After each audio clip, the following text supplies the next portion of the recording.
I am Nia. I am 34 years old. My husband texted me from Cancun to say he ran away with my best friend. He said they were never coming back and told me not to look for them.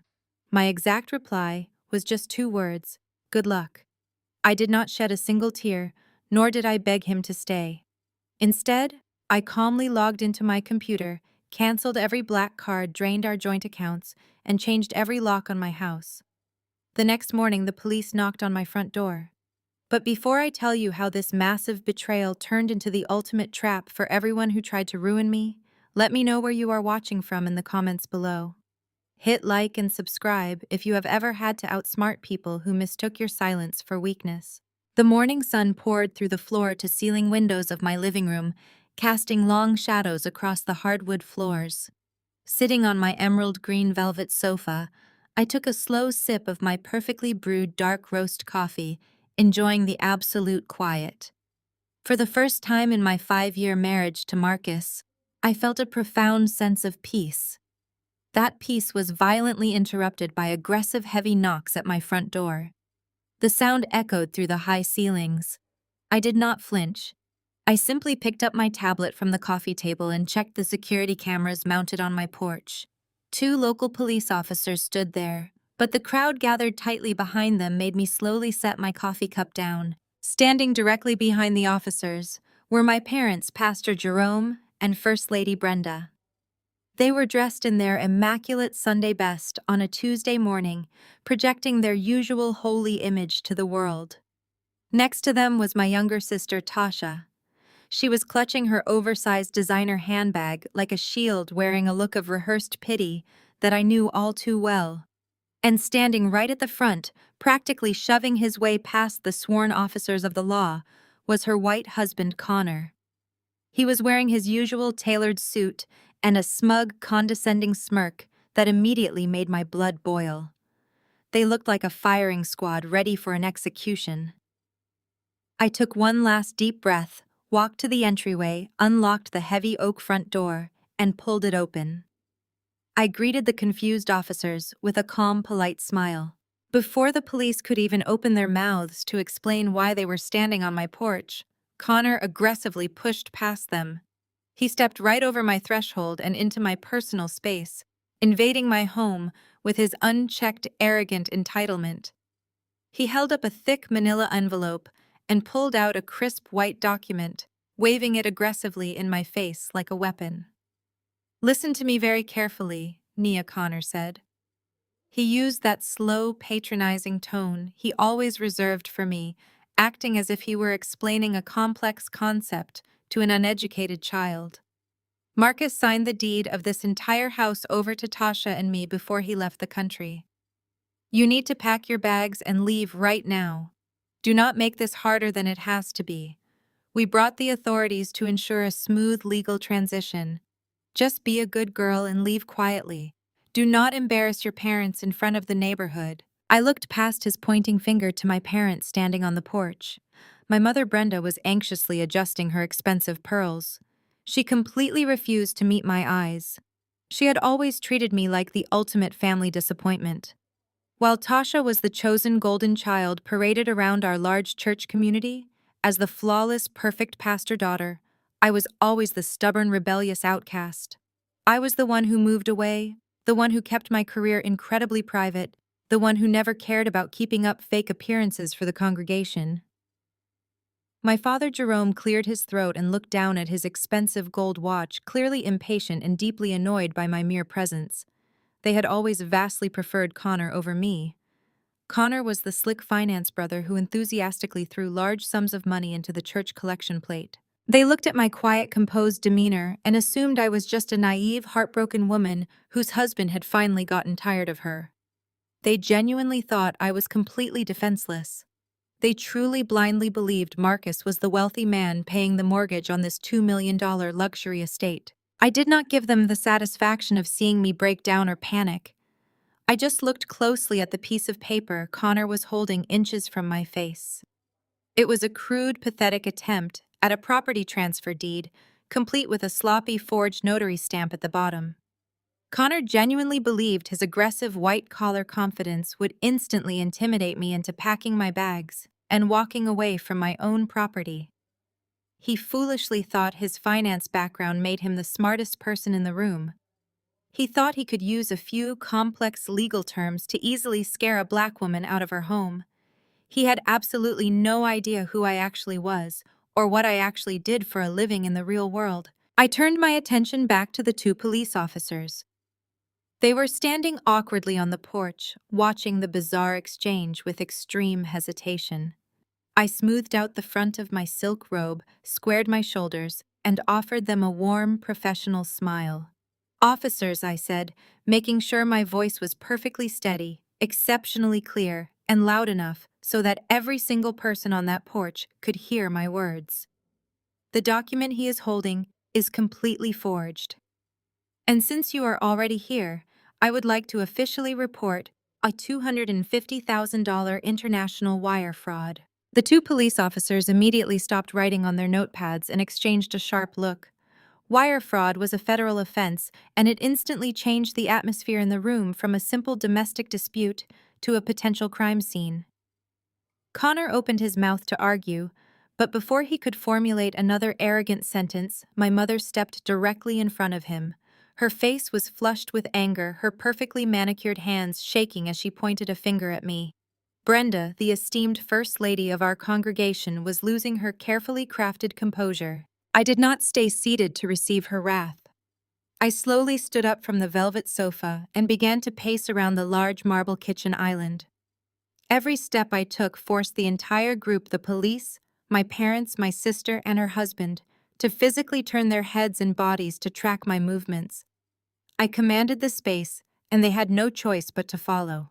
"You are losing your mind, Nia," my mother shrieked, her voice echoing off the high ceilings. She stepped closer to the island, desperate to reclaim her authority. "You are making up wild accusations because you cannot handle the truth. Marcus left you because you drove him away. You and that obsessive little desk job of yours. You never cooked for him. You never supported his vision.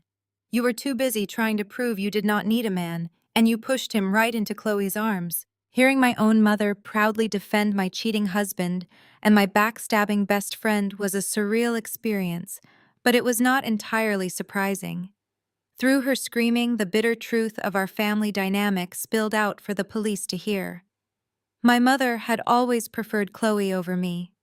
Chloe was soft-spoken, compliant, and always willing to cater to the male ego.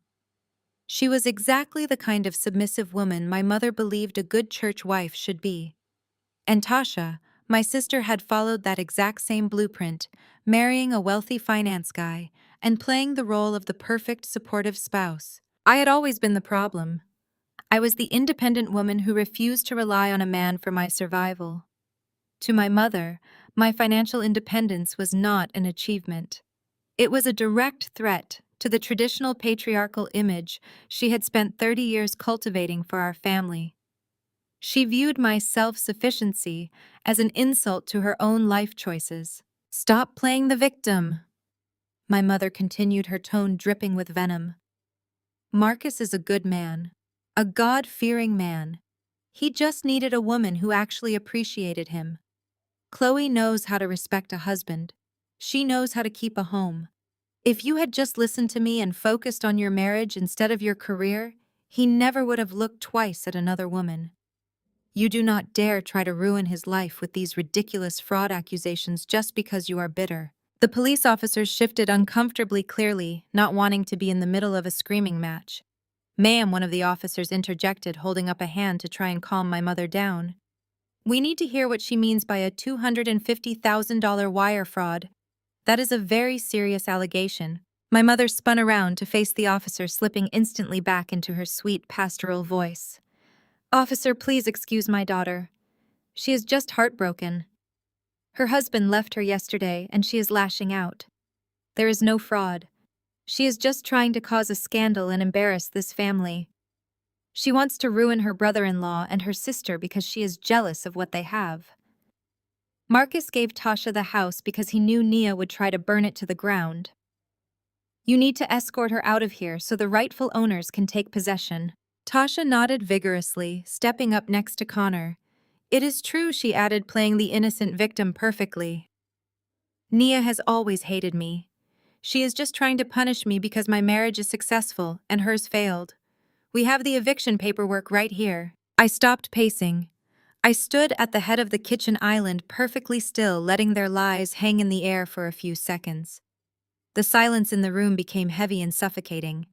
They thought their combined voices would drown me out. They thought they could bully me into submission by using their numbers and their manufactured outrage. I reached into the pocket of my silk robe and pulled out a folded piece of paper. It was not a fake eviction notice. It was a certified bank statement, printed just 10 minutes before they broke my morning peace. I smoothed the paper out flat on the cold marble countertop, directly under the warm glow of the pendant lights. I did not look at Tasha or Connor. I looked straight into my mother's angry eyes. "Mom," I said, my voice completely devoid of any emotion. Marcus did not run away with his own money. He did not drain our personal savings to fund his new life in Cancun with Chloe. The money he took did not belong to him. My mother frowned, her aggressive posture faltering for just a fraction of a second. "What are you talking about?" she demanded, though her voice lacked the fierce conviction it held moments earlier. I tapped my manicured fingernail against the highlighted final balance on the paper. "I am talking about the fact that Marcus drained the church new community center fund," I replied smoothly. "The exact same fund that Dad oversees as the head treasurer." Color completely drained from my mother's face. The police officers immediately reached for their radios, the mood shifting instantly. They knew what that meant. My father's holy reputation was about to be utterly destroyed, and I was just getting started. "My father?" Pastor Jerome practically lunged forward. The polished, untouchable aura of the esteemed mega-church leader vanished in a fraction of a second. Beads of sweat instantly materialized on his forehead, catching the light from the modern glass chandelier above us. He looked exactly like a cornered animal. For 30 years he had controlled the narrative of our family, preaching from a gilded pulpit about morality, transparency, and financial blessings, while simultaneously allowing his favorite children and his chosen son-in-law to run rampant behind closed doors. Now the pristine walls of his glass house were cracking loudly, and the police were standing right in my living room to witness the shatter. "Nia, please," he stammered. His deep baritone voice, usually reserved for captivating thousands on a Sunday morning, was reduced to a frantic and breathless whisper. He reached awkwardly across the massive marble island and clamped his heavy hand onto my wrist, his grip painfully tight. He tried to physically pull me away from the officers and toward the privacy of the formal dining room. "Let us just go in the other room and talk about this as a family. We do not need to involve the authorities in a private church matter." I looked down at his hand gripping my wrist, then slowly looked back up into his panicked eyes. I did not move a single inch. I planted my feet firmly into the hardwood floor, transforming myself into an immovable object. "Take your hand off me," I said. My voice was not a whisper. It was loud, crisp, and completely unwavering. The two police officers immediately took a step forward, their hands resting cautiously on their duty belts, their eyes locked on my father. My father released my wrist, as if my skin had suddenly caught fire. He took a hasty step back, holding his hands up defensively, but the sheer panic in his eyes only deepened. He leaned in close again, lowering his voice so the officers could not hear every single word, desperately trying to use the same old manipulation tactics that had worked on my mother and sister for decades. "Nia, you have to stop this right now," he hissed through clenched teeth, his breath hot and frantic. "You are talking about the community center fund. Do you know what a scandal like this will do to the ministry? It will destroy everything I have built. You are my daughter. You owe this family your loyalty. It is the black tax, Nia. We protect our own. We do not air our dirty laundry to the police. Marcus made a mistake, but we can fix the accounting quietly. You have to cover for him to save the church." The absolute audacity of his words hung heavily in the air. The black tax. He was actually trying to weaponize the cultural expectation of family loyalty to make me complicit in a $250,000 embezzlement scheme. For my entire adult life, my father had used that exact phrase to drain my personal resources and demand my absolute silence. When Tasha maxed out her credit cards, trying to maintain her fake luxury lifestyle, it was my duty as the older sister to quietly pay them off to protect the family name. When my parents needed a massive down payment for their luxury vehicles to maintain their high-status pastoral image, it was my obligation to provide the funds. They demanded my financial support while simultaneously belittling the career that provided it. Now he was demanding I sacrifice my freedom, my integrity, and my sanity to protect the man who had just abandoned me, all to keep the church congregation blindly writing their tithe checks. I took a deliberate step back, fully separating myself from his conspiratorial whispers. I was done whispering. I was done hiding their sins in the shadows. No, Dad. I projected my voice clearly across the room, ensuring the officers heard every syllable. We are not doing this quietly. We are not fixing the accounting in the dark. The community center fund was entirely comprised of donations from elderly church members, single mothers, and working-class families who trusted you implicitly. They gave you their hard-earned money to build a safe place for their children, and you handed Marcus the account numbers because you wanted to keep your favorite son-in-law happy. My father looked as though the floor had just dropped out from underneath him. His chest heaved with shallow breaths. He looked frantically at the police officers who were now writing furiously in their notepads, their expressions hardening.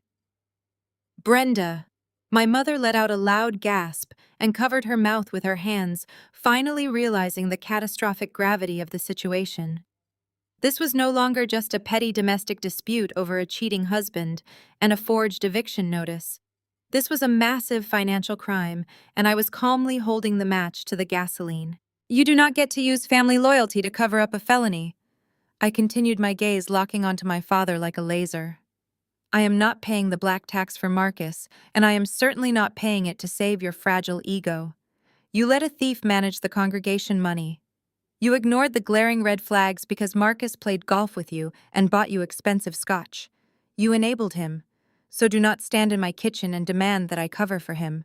The reputation of your church is your burden to bear, not mine. My father was completely paralyzed. His mouth opened and closed, but no words came out. The great orator was finally silenced by the undeniable truth. The room was incredibly tense, the officers stepping forward ready to start asking formal questions and taking official statements. That is exactly when Connor decided he had been quiet for far too long. He could not stand seeing someone else command the room, especially a woman he deemed inferior. He puffed out his chest, adjusted the cuffs of his expensive tailored suit, and deliberately stepped right between my father and me. He positioned himself as the ultimate authority figure, wearing a look of absolute arrogant supremacy. He looked down at me with a slow, condescending smile. Actually, Nia, you do not understand how finance works. My wealth management firm executed that transfer legally. Marcus had authorization. Officers, what we have here is a classic, unfortunate misunderstanding fueled by severe domestic distress. Connor continued, his voice suddenly dripping with a rehearsed, sickeningly smooth corporate charm. He adjusted the cuffs of his tailored suit and offered the two policemen a sympathetic man-to-man shrug, as if inviting them into a private boys' club of rational thinkers. My sister-in-law is understandably emotional. Her husband just left her and relocated to another country. But as the managing director of a premier wealth management firm, I personally oversaw the reallocation of the church community funds. It was a strategic liquidity event requested by the board. Marcus was a corporate authorized signatory on those accounts. He executed a standard offshore diversification maneuver to yield higher interest returns for the congregation. It is a high-level financial strategy way above a basic bookkeeper pay grade. She is just confused, heartbroken, and lashing out at the people closest to her. From my perspective, looking back over my shoulder at his smug face, the sheer unchecked audacity of his privilege was practically suffocating. The tension in the room was so thick and volatile that the very air seemed to vibrate. My mother breathed a loud, dramatic sigh of relief, placing her hand over her pearls, as if Connor had just delivered divine salvation. She looked at the police officers with a triumphant nod. Tasha beamed, clinging tightly to Connor's arm, looking at me with pure, unfiltered condescension. They genuinely believed his confident posture and his meaningless word salad of financial jargon had magically erased a felony crime. They thought he had successfully painted me as the hysterical, scorned black woman who simply could not comprehend the complex business dealings of the men in the family. Connor turned his attention back to me, lowering his voice into a gentle, patronizing tone that made my skin crawl. "Nia, sweetheart, I know you crunch numbers for that little logistics company downtown. I know you balance spreadsheets and file basic tax returns, but corporate asset relocation involves fiduciary complexities and international tax laws that you simply do not have the training to grasp. Do not waste these officers' time with your emotional outbursts just because Marcus left you for your best friend. It is embarrassing for you, and it is humiliating for your father. Let the professionals handle the money." I did not scream. I did not cry. I did not throw a defensive tantrum. Instead, I threw my head back and laughed. It was a genuine, deep, full-throated laugh that echoed loudly off the marble countertops and the pristine hardwood floors. The sound was so unexpected and so completely devoid of fear that it instantly shattered the tense atmosphere in the room. The police officers exchanged another sharp, confused glance, instinctively stepping back from Connor. His smug smile immediately vanished, replaced by a deep defensive scowl of confusion. My mother looked at me in absolute horror, as if I had suddenly become possessed. "A basic bookkeeper," I repeated, wiping a genuine tear of pure amusement from the corner of my eye. I turned my back on them and walked slowly over to my velvet sofa, picking up my heavy leather briefcase. "That is what you all actually think I do, right? You think I sit in a gray cubicle with a calculator and tally up grocery receipts for a trucking company." I unzipped the briefcase and pulled out a thick, heavily bound dossier. "For 5 years, I sat at family Thanksgiving dinners and listened to you, Connor, explain introductory economics to me, as if you had personally invented the concept of money. I smiled politely while you bragged about your little wealth management firm. I kept my mouth shut because I liked keeping my professional life strictly separated from the relentless toxicity of this family." I walked back to the kitchen island and slammed the heavy dossier down onto the marble. The loud, sharp thud made Tasha jump and grab her husband's shoulder. I looked directly into Connor's eyes, letting my polite facade drop completely. My voice dropped an octave, carrying the absolute crushing weight of my actual authority. "Connor, I am not a bookkeeper," I said, enunciating every single word with deadly precision. "I am a senior forensic auditor for a global intelligence firm. I contract directly with federal agencies and international regulatory bodies. I dismantle complex corporate shell companies. I trace laundered money through international criminal syndicates. I follow digital breadcrumbs across sovereign borders, and I hunt hidden offshore assets for a living. I track down professional, highly organized criminals who are 10 times smarter than you will ever be." The color drained from Connor's face so fast he looked as though he were going to be physically sick. His jaw literally hung open, but his silver tongue was entirely paralyzed. No arrogant words came out. My parents stared at me in absolute paralyzing shock, their mouths ajar, as the reality of my words washed over them. The 2 police officers immediately straightened their posture, their hands dropping away from their belts.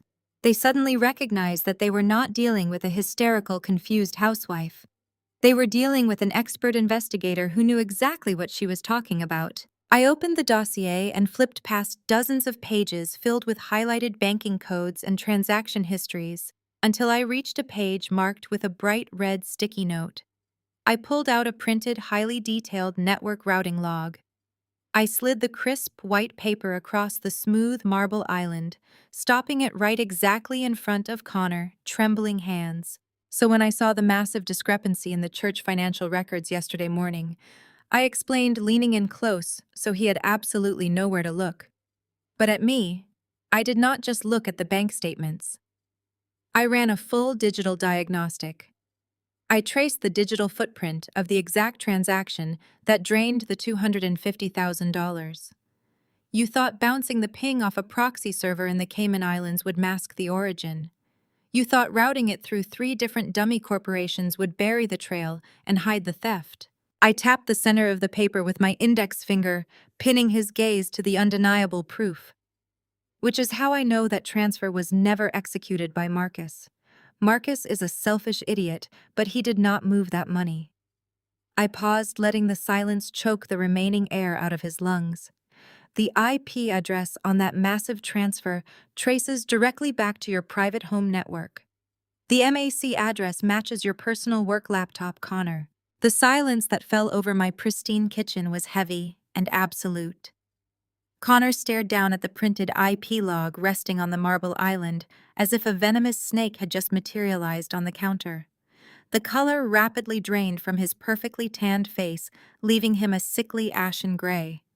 His jaw hung slightly open, but the smooth, condescending corporate jargon he always used to belittle me had completely evaporated from his brain. He was entirely speechless. He had walked into my home expecting to easily intimidate a naive, heartbroken housewife, only to realize he had just handed a federal cybercrime confession directly to a senior forensic auditor. The two police officers standing in the entryway shifted their weight, their hands resting cautiously near their duty belts. They were no longer looking at me as a disgruntled, hysterical woman. They were staring intently at Connor, clearly recognizing him as the prime suspect in a massive financial felony. My father looked like he was going to vomit, his eyes darting frantically between the bank statement and his golden son-in-law realizing the church money was gone. But before the crushing reality of Connor, crimes could fully register with the authorities. My sister completely lost her mind. Tasha could not tolerate the sight of her perfect husband being cornered, and she absolutely could not stomach the fact that I was the one holding the power in the room. She shoved her way past my father and lunged forward, inserting herself directly between Connor and the police officers. Her oversized designer handbag swung wildly, nearly knocking over a tall vase of fresh lilies on the entryway table. "You are lying?" Tasha shrieked. Her voice reached a shrill, hysterical pitch that vibrated painfully against the high ceilings of my living room. "You are a bitter, jealous liar, Nia. You fabricated this entire digital paper trail because you cannot stand the fact that my marriage is perfect, and yours is an absolute humiliating disaster." She marched right up to the edge of the kitchen island, slamming her manicured hands down onto the cold marble. Her eyes were completely wild, her carefully constructed image of a serene pastor daughter shattering into a million jagged pieces. "You have always been jealous of me." She spat, her face contorting with ugly, unfiltered rage. "Ever since we were kids, you hated that Mom and Dad loved me more. You hated that they were proud of me. You hated that Connor is incredibly successful and provides a luxury life for me, while you have to work your sad, pathetic little job. And now that Marcus has finally dumped you, you are desperately trying to take us down with you. It is pathetic, Nia. It is completely pathetic. You drove him away. You were so obsessed with your spreadsheets and your fierce independence that you forgot how to be a real wife. You froze him out emotionally and physically. No wonder he went looking for warmth somewhere else. No wonder he chose your best friend over you." I did not interrupt her. I simply stood there, my hands resting lightly on the edge of the counter, watching her unravel. I knew from years of dealing with corporate fraudsters that a narcissist in a blind rage will always eventually hang themselves with their own words if you just give them enough rope. Tasha paced aggressively back and forth, her hands gesturing frantically as her vicious tirade continued to escalate. "He came to me. You know," she yelled, pointing a trembling finger at my chest. "He came to me months ago crying about how cold and miserable you were. He told me he was falling in love with Chloe, and honestly, I was happy for him. Chloe actually knows how to treat a man. She knows how to respect a husband and stroke his ego. I let them use our mountain cabin for their romantic weekend getaways. I covered for him when he needed to take Chloe out to expensive dinners. I lied to you because he promised me he would make it right. He promised me that as soon as he finally left you, he would sign this exact house over to me and Connor as a massive thank you for keeping his secret." The toxic words hung suspended in the air, heavy and poisonous. The absolute silence that followed her confession was chilling. Tasha's chest heaved heavily as she caught her breath, completely unaware of the catastrophic admission she had just voluntarily screamed in front of two sworn police officers. Even my parents looked momentarily horrified by her sheer audacity. My own sister, the woman who shared my blood and grew up in the same house as me, had actively facilitated my husband affair with my best friend. She had given them a safe haven to destroy my marriage. She had lied to my face, smiled warmly at me during family Sunday dinners, and eagerly plotted my absolute financial ruin, all for a piece of prime real estate. A normal person would have collapsed onto the floor. A normal person would have burst into hysterical tears or lunged across the counter to physically attack her for such profound cruelty. But I felt absolutely nothing but a cold, calculated detachment. My grief and my shock had completely burned away the moment I read Marcus' text message yesterday, leaving behind a sharp clinical focus. I absorbed the ultimate family betrayal without a single tear forming in my eyes. I looked at my mother, expecting her to finally reprimand Tasha for actively aiding adultery, a supposedly massive sin in her holy playbook. But Brenda just looked away, her silence an undeniable confirmation that she would always defend Tasha, no matter how wicked or destructive her actions were. Tasha noticed the heavy silence and seemed to finally register the police officers standing just a few feet away, their hands resting on their radios. She quickly straightened her posture, nervously smoothing down the front of her expensive dress and attempting to regain her haughty composure. She snatched the forged document back from Connor, trembling hand, and held it up toward me. "It does not matter anyway," Tasha said, her voice dropping back into her usual arrogant tone. "Marcus is gone. Chloe is gone. And Connor and I are the legal owners of this luxury property. We have the signed eviction notice right here, so you need to stop making a scene, grab your purse, and get out of our house before I have these officers physically remove you." I slowly picked up my coffee cup from the marble island. I took a deliberate, calm sip, savoring the rich, dark roast, while staring directly into Tasha's entitled eyes. Then I set the ceramic cup down, the soft clinking sound echoing clearly in the quiet room. I offered my sister a smile that was completely devoid of any human warmth. I almost felt deeply sorry for how profoundly foolish she was. "Tasha," I said, my voice cutting through the tension like a razor, "Marcus could not sign this house over to you. He has not owned a single asset in 5 years. This house is owned by an anonymous LLC, and I am the sole proprietor." Tasha's mouth opened and closed silently, her brain completely misfiring as it attempted to process the fact that she had been bribed with property that never belonged to the man bribing her. But my attention shifted instantly from my sister to the piece of paper her husband had snatched back from her just moments ago. The heavy cream-colored parchment trembled violently in the air. A microscopic focus on Connor's perfectly manicured fingers revealed his knuckles turning stark white as he gripped the edge of the document. A single bead of sweat traced a rapid path down his temple, completely obliterating his untouchable corporate armor. He stared at the paper as if it were coated in lethal poison. He had marched into my home with supreme confidence, eager to throw me out on the street. Now the horrific realization was washing over him. He had just presented a forged legal document to law enforcement officers in a desperate attempt to execute an illegal eviction. "Sir, I am going to need you to hand that over," the older police officer said. His tone had completely and fundamentally shifted. It was no longer the voice of a mediator trying to calm a domestic dispute. It was the sharp, authoritative command of an officer identifying active evidence in a multi-layered felony investigation. He extended his hand, his palm facing up, waiting for absolute compliance. Connor swallowed hard, his Adam apple bobbing visibly above his silk tie. "This is just a private civil matter," he stammered, his voice cracking embarrassingly.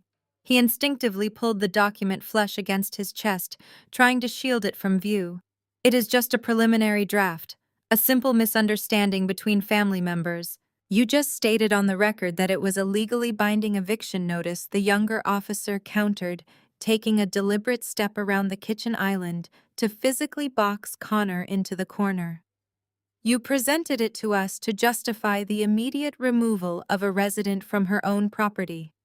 Hand the document over right now or you will be placed under arrest for obstruction. Connor's hands shook so badly that the heavy paper rattled.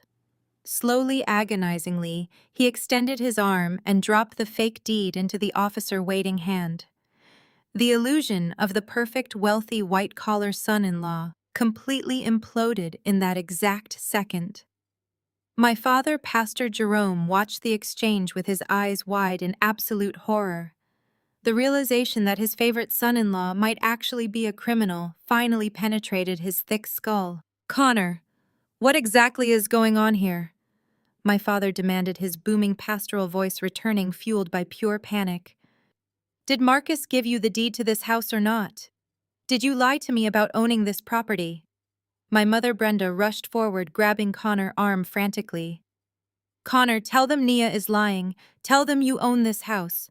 You are a managing director. You would never do something illegal. Tell them." For the first time in 5 years, Connor dropped his charming, respectful facade. He violently yanked his arm away from my mother's grasp. "Brenda, shut up." He snapped, his voice venomous and shaking with terror. "Just shut your mouth!" My mother gasped, recoiling, as if he had physically struck her. Tasha shrieked at her husband, demanding to know why he was speaking to their mother that way, but Connor ignored her, his panicked eyes darting between the police officers who were currently examining the forged signatures on the deed. My father's face turned a dangerous shade of crimson. "If you lied to us about the house," Jerome bellowed, grabbing Connor by the lapels of his expensive suit. "What did you do with my church money? You told me the transfer was a legal investment maneuver. You said you were protecting the ministry. Did you steal the community center funds?" Connor shoved my father away, his chest heaving. "She made me do it," Connor yelled, pointing a desperate shaking finger directly at his wife. Tasha wanted this house. She wanted the Beacon Hill address. She told me Marcus would verify the transfer if we just got Nia out of the picture. She is the one who knew about the affair. She planned the whole thing. Tasha screamed, lunging at her husband, her perfectly manicured nails clawing at his suit jacket. "You coward!" she shrieked, tears of pure rage streaming down her face. "You told me you could handle the paperwork. You told me you were a financial genius. You are nothing but a fraud." The beautiful, aspirational marriage my mother had worshipped and paraded around our congregation was currently tearing itself apart in the middle of my kitchen.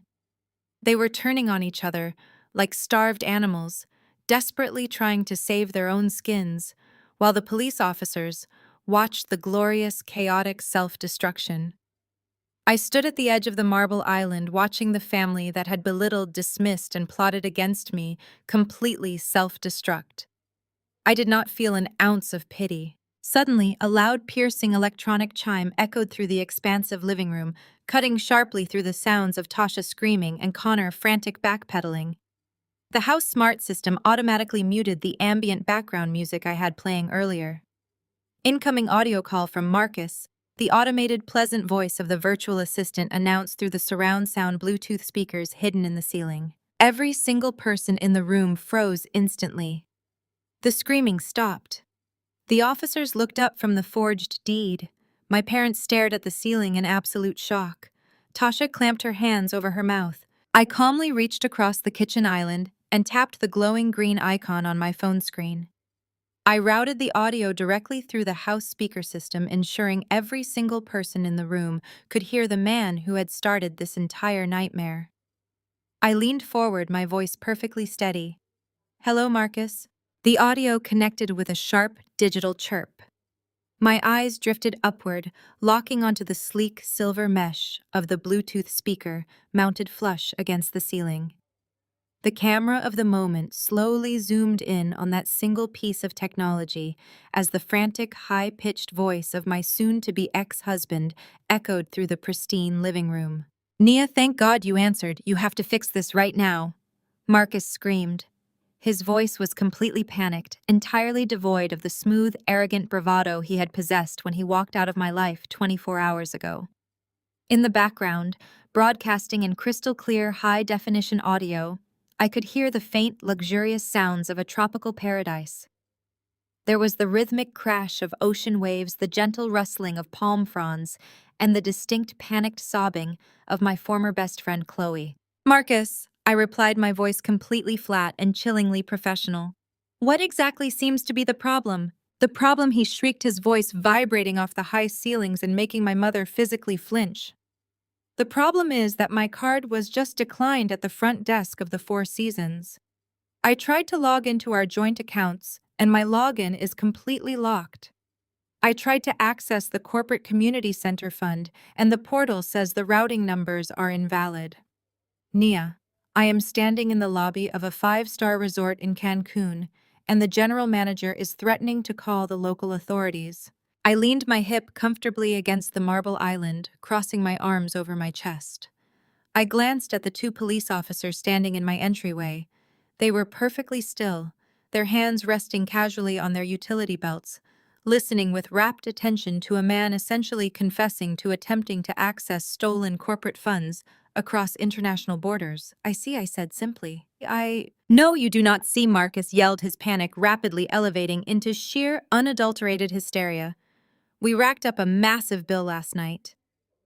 Vintage champagne, 24-hour room service, a private beach cabana, the absolute most expensive presidential suite they had. They want $20,000 right now just to cover the incidentals and the damages Chloe caused when she threw a temper tantrum this morning. Naya, my cards are frozen. Every single one of them.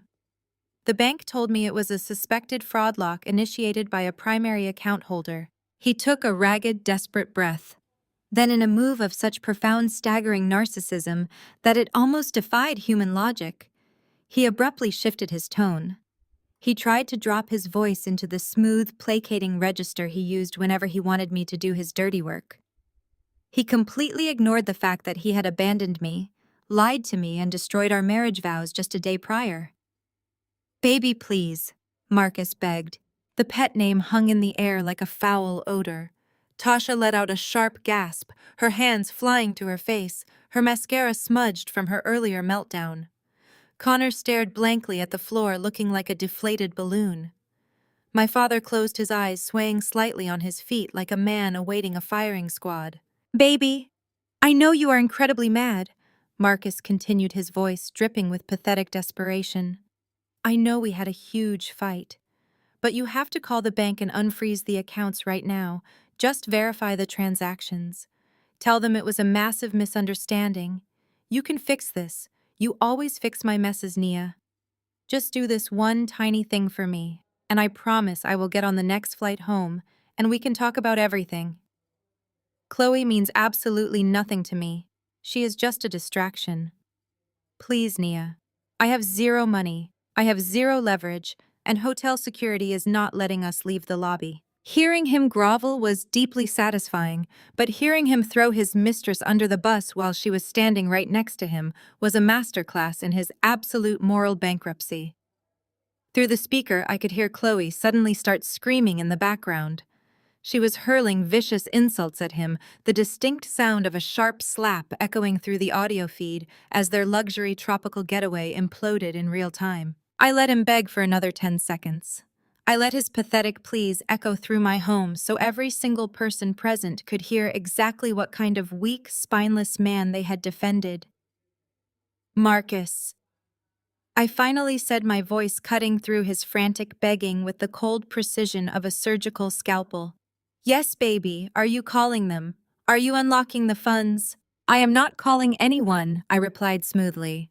"And I strongly suggest you stop speaking immediately. You are currently on speakerphone, in my kitchen." There was a momentary pause on the line, a brief heavy hesitation, as his panicked brain tried to process the information. Who is there?" Well, I started casually ticking them off on my fingers. "My mother is here. Tasha is here, having just admitted she helped you hide your affair with Chloe in exchange for a fake deed to a house you do not even own. Connor is here, sweating entirely through his tailored suit because I just proved he forged that exact legal document using his own personal IP address." "Nia, what are you doing?" Marcus stammered, the absolute terror returning to his voice. "Oh, I am not finished," I continued mercilessly. "My father is also here. And most importantly, Marcus, you are currently broadcasting your voice to 2 fully uniformed officers from the Boston Police Department. They are standing right here, writing down everything you say. They are specifically interested in your desperate attempts to access the $250,000 you embezzled from the Church Community Center Fund. The silence from Cancun was absolute. For 5 long seconds, there was no crashing of ocean waves, no screaming mistress, no frantic breathing. There was just the terrifying, suffocating void of a man realizing his entire life was completely and irreversibly over. When Marcus finally spoke again, his voice was no longer that of a begging husband. It was the feral-cornered shriek of a drowning man desperately trying to pull anyone else down into the abyss with him. Pastor Marcus screamed through the speaker, the audio peaking and crackling with the sheer volume of his absolute desperation. "Pastor Jerome, I know you are standing right there." My father flinched violently, his eyes darting frantically to the police officers who were now stepping forward. "Marcus, son, do not say another word." My father pleaded, his deep voice trembling with sheer terror. "Do not call me son!" Marcus roared. "Tell her to unlock the account. Tell her right now. You owe me. I did your dirty work. If I go down for the church community money, I swear to God I am taking you down with me. I will tell the police exactly where the rest of the congregation donations went. I will tell them every single detail about your offshore tithe account." The dead silence that poured from the speaker was heavier than lead. The rhythmic crashing of the Cancun waves and the hysterical sobbing of my former best friend completely ceased as the audio connection abruptly severed. Marcus had realized his catastrophic error and terminated the call, but the immense irreparable damage was already done. He had just confessed to a massive international financial crime and implicated my father in a massive embezzlement scheme, while on speakerphone with 2 sworn law enforcement officers. I slowly shifted my gaze from the sleek Bluetooth speaker above my head down to my father. The transformation was absolute and terrifying. The color drained entirely from Pastor Jerome's perfectly moisturized face, leaving him a sickly ashen shade of gray. His jaw hung slack, and his eyes bulged wildly behind his designer wire-rimmed glasses. He looked exactly like a man who was watching his entire untouchable empire, his meticulously curated holy reputation, and his freedom burst into flames right before his eyes.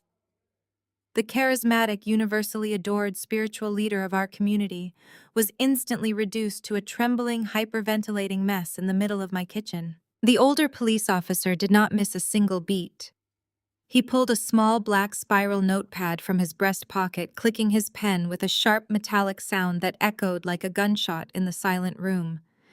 The younger officer immediately unclipped his radio, taking a deliberate step toward the entryway to effectively block any potential exit. Pastor, the older officer, said, his tone entirely stripped of the polite deference he had shown just 10 minutes prior. "We are going to need you to clarify that last statement regarding an offshore tithe account and the missing community center funds." My father stumbled backward, his knees hitting one of the heavy leather bar stools. "It is a lie," he blustered, waving his hands frantically in the air, as if he could physically swat away the accusations. "The man is a pathological liar. He is cornered, he is desperate, and he is trying to drag a man of God down with him. You cannot possibly believe the hysterical, panicked ramblings of an embezzler. I have dedicated my entire life to the Lord and my congregation. I am a pillar of this community." Seeing her husband, her primary source of status, wealth, and social power, cornered by the authorities, triggered a vicious primal reaction in my mother. Brenda spun around, her eyes blazing with an ugly, unfiltered hatred directed entirely at me. She lunged across the space, pointing a trembling, manicured finger inches from my face.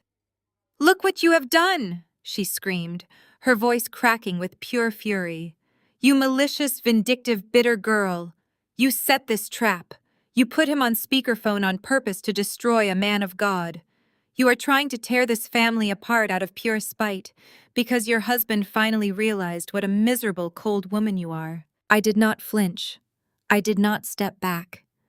I stood my ground, staring into the eyes of the woman who had birthed me, realizing with absolute clarity that the last remaining shred of daughterly affection had completely withered and died. I felt nothing but a sharp clinical disgust. Do not dare play the victim, Brenda, I said, my voice dangerously soft but carrying clearly through the tension-filled room. And do not you dare invoke God to cover up your greed. I am not destroying anything. You and Dad built this house of cards, and you are the ones setting it on fire. She opened her mouth to shriek again, but I cut her off, my voice rising to command the space with an authority I had never used against her before. You knew, I stated, stepping forward and forcing her to step back. You knew exactly where the money for your elite country club memberships, your weekly luxury spa treatments, and your imported sports cars was coming from. You sat in the front pew every single Sunday wearing thousands of dollars worth of designer clothes, bought with the exact funds meant for the community youth center. You enabled his theft for years because it funded your glamorous lifestyle and fed your massive ego. My mother's chest heaved, her face a mask of panic and rage. Tasha and Connor remained frozen in the background, entirely forgotten, as the spotlight of guilt shifted entirely onto my parents. You are delusional, Brenda spat, though her eyes darted nervously toward the officers who were rapidly taking notes. You are making up insane lies to ruin us, and your marriage failing is your own fault. You drove him into the arms of another woman. You were never good enough for a man like Marcus. I smiled, a tight, humorless expression that made my mother swallow hard. You have always loved blaming me for everything, Mom. You loved protecting Connor and Tasha, and you loved protecting Marcus, all because they served your pristine, wealthy image. You knew Marcus was cheating on me. You knew he was funneling money out of the church with Dad. You smiled at me at Sunday dinners. You asked me about my day while actively and eagerly plotting my total downfall. I turned slightly, picking up my iPad from the kitchen island. I swiped the screen, the bright light illuminating my face as I navigated to a hidden, heavily encrypted folder I had compiled specifically for this moment. Tasha gave them the cabin for their little weekend getaways. I said, my gaze locking onto my mother, terrified, wide eyes. But you took it a step further, did you not, Mom? My mother stopped breathing. The defensive rage evaporated from her face, replaced by a sudden paralyzing horror. I tapped the screen, bringing up a high-resolution PDF document. I turned the iPad around, holding it up so the police officers, my father and my mother, could all clearly see the glowing screen.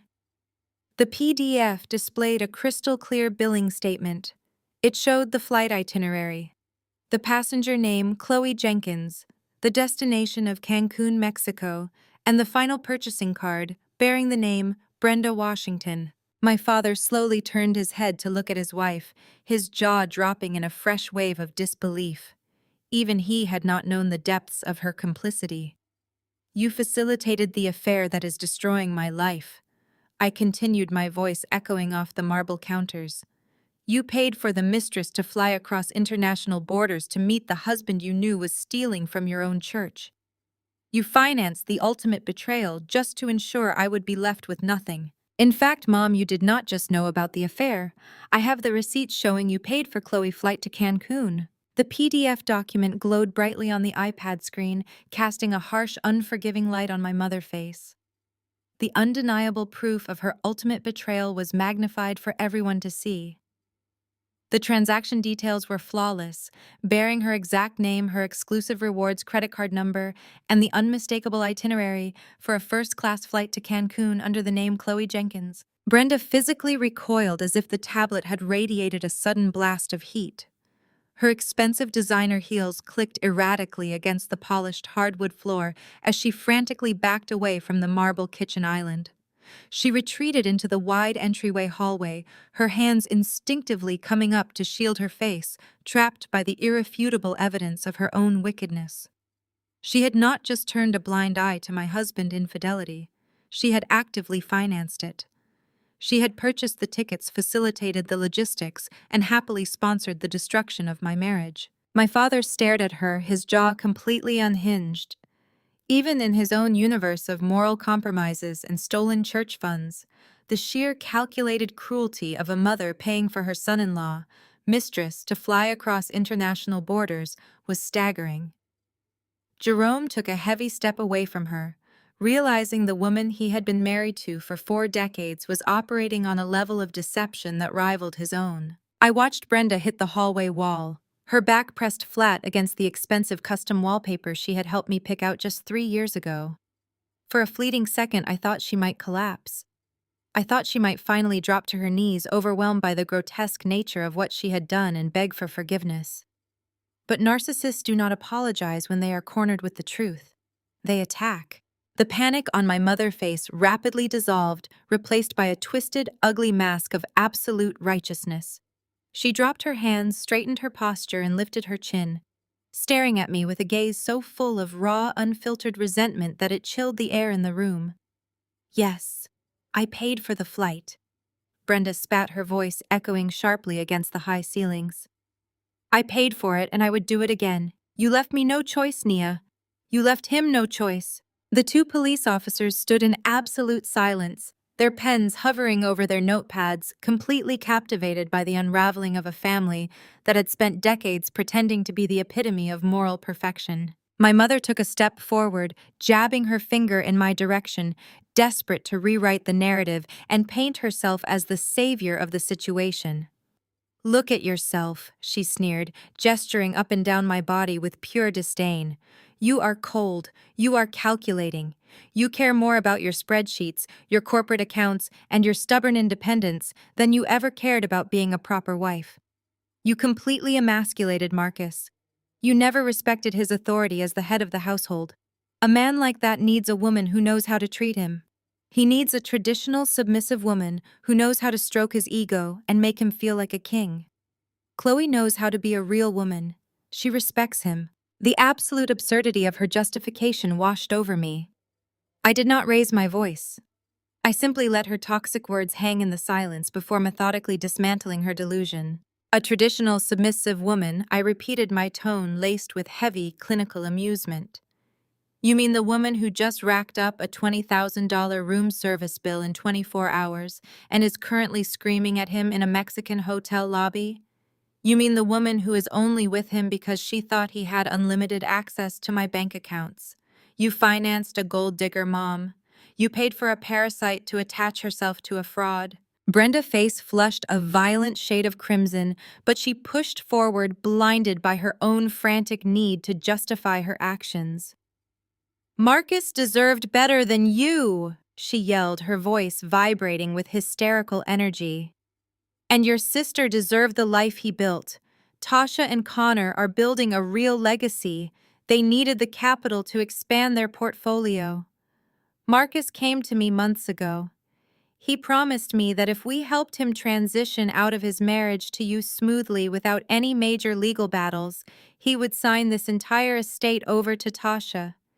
He had the assets, he had the wealth, and Tasha is the one who actually deserves to live in a house like this. She is a proper wife to a brilliant man. I did what I had to do to secure your sister's future. You were going to ruin everything with your constant demands and your coldness. I stood perfectly still, absorbing the sheer breathtaking magnitude of her confession. The cold reality settled deep into my bones, freezing whatever lingering microscopic trace of daughterly affection I still possessed. My own mother, the woman who had brought me into this world, had meticulously orchestrated the collapse of my life. She had groomed my best friend to sleep with my husband. She had funded their romantic getaways. She had actively conspired to push Marcus into finalizing a divorce so that he would eagerly hand over my home and my assets to her favorite child. She had sold me out, plotted my absolute financial and emotional ruin, all for a false promise of wealth for her golden child. I looked at Brenda with utter profound disgust. The depth of her greed was only eclipsed by the depth of her stupidity. You sold your own daughter out for an illusion, I said, my voice dropping to a low, razor-sharp whisper that commanded total silence in the room. You sacrificed your own flesh and blood to secure a piece of real estate that Marcus never even owned. You traded my life for a fake deed, and a man who is currently stranded in a foreign country without a single dime to his name. You funded an affair to steal assets from a man who has not possessed a legitimate asset in 5 years. You destroyed your family for absolutely nothing, Brenda. You threw me away for an empty bank account.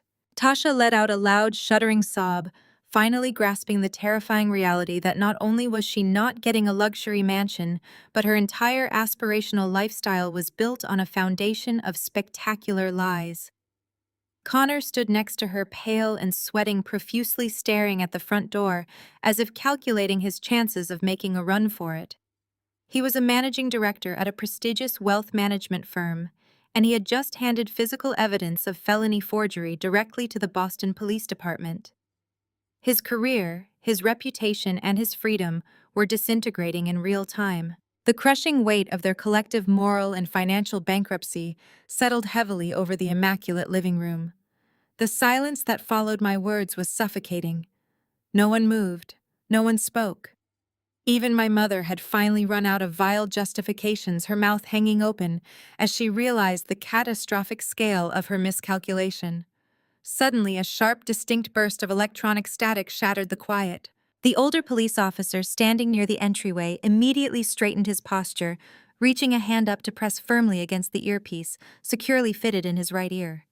His partner mirrored the motion, his expression instantly shifting from a passive observer of domestic drama to a highly alert law enforcement official. The dispatch radio clipped to the older officer's shoulder crackled loudly, the sudden burst of communication echoing with terrifying clarity through the tense, frozen room. "Officer, confirm you have a Connor at the scene," the dispatcher voice announced, sharp and urgent. "Do not let him leave the premises. We have federal agents requesting an immediate hold."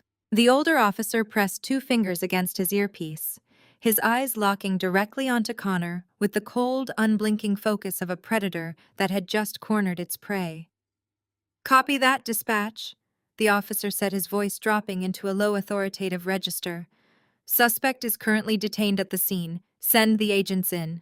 The word federal hung suspended in the immaculate kitchen, a heavy, suffocating weight that instantly sucked all the oxygen out of the room.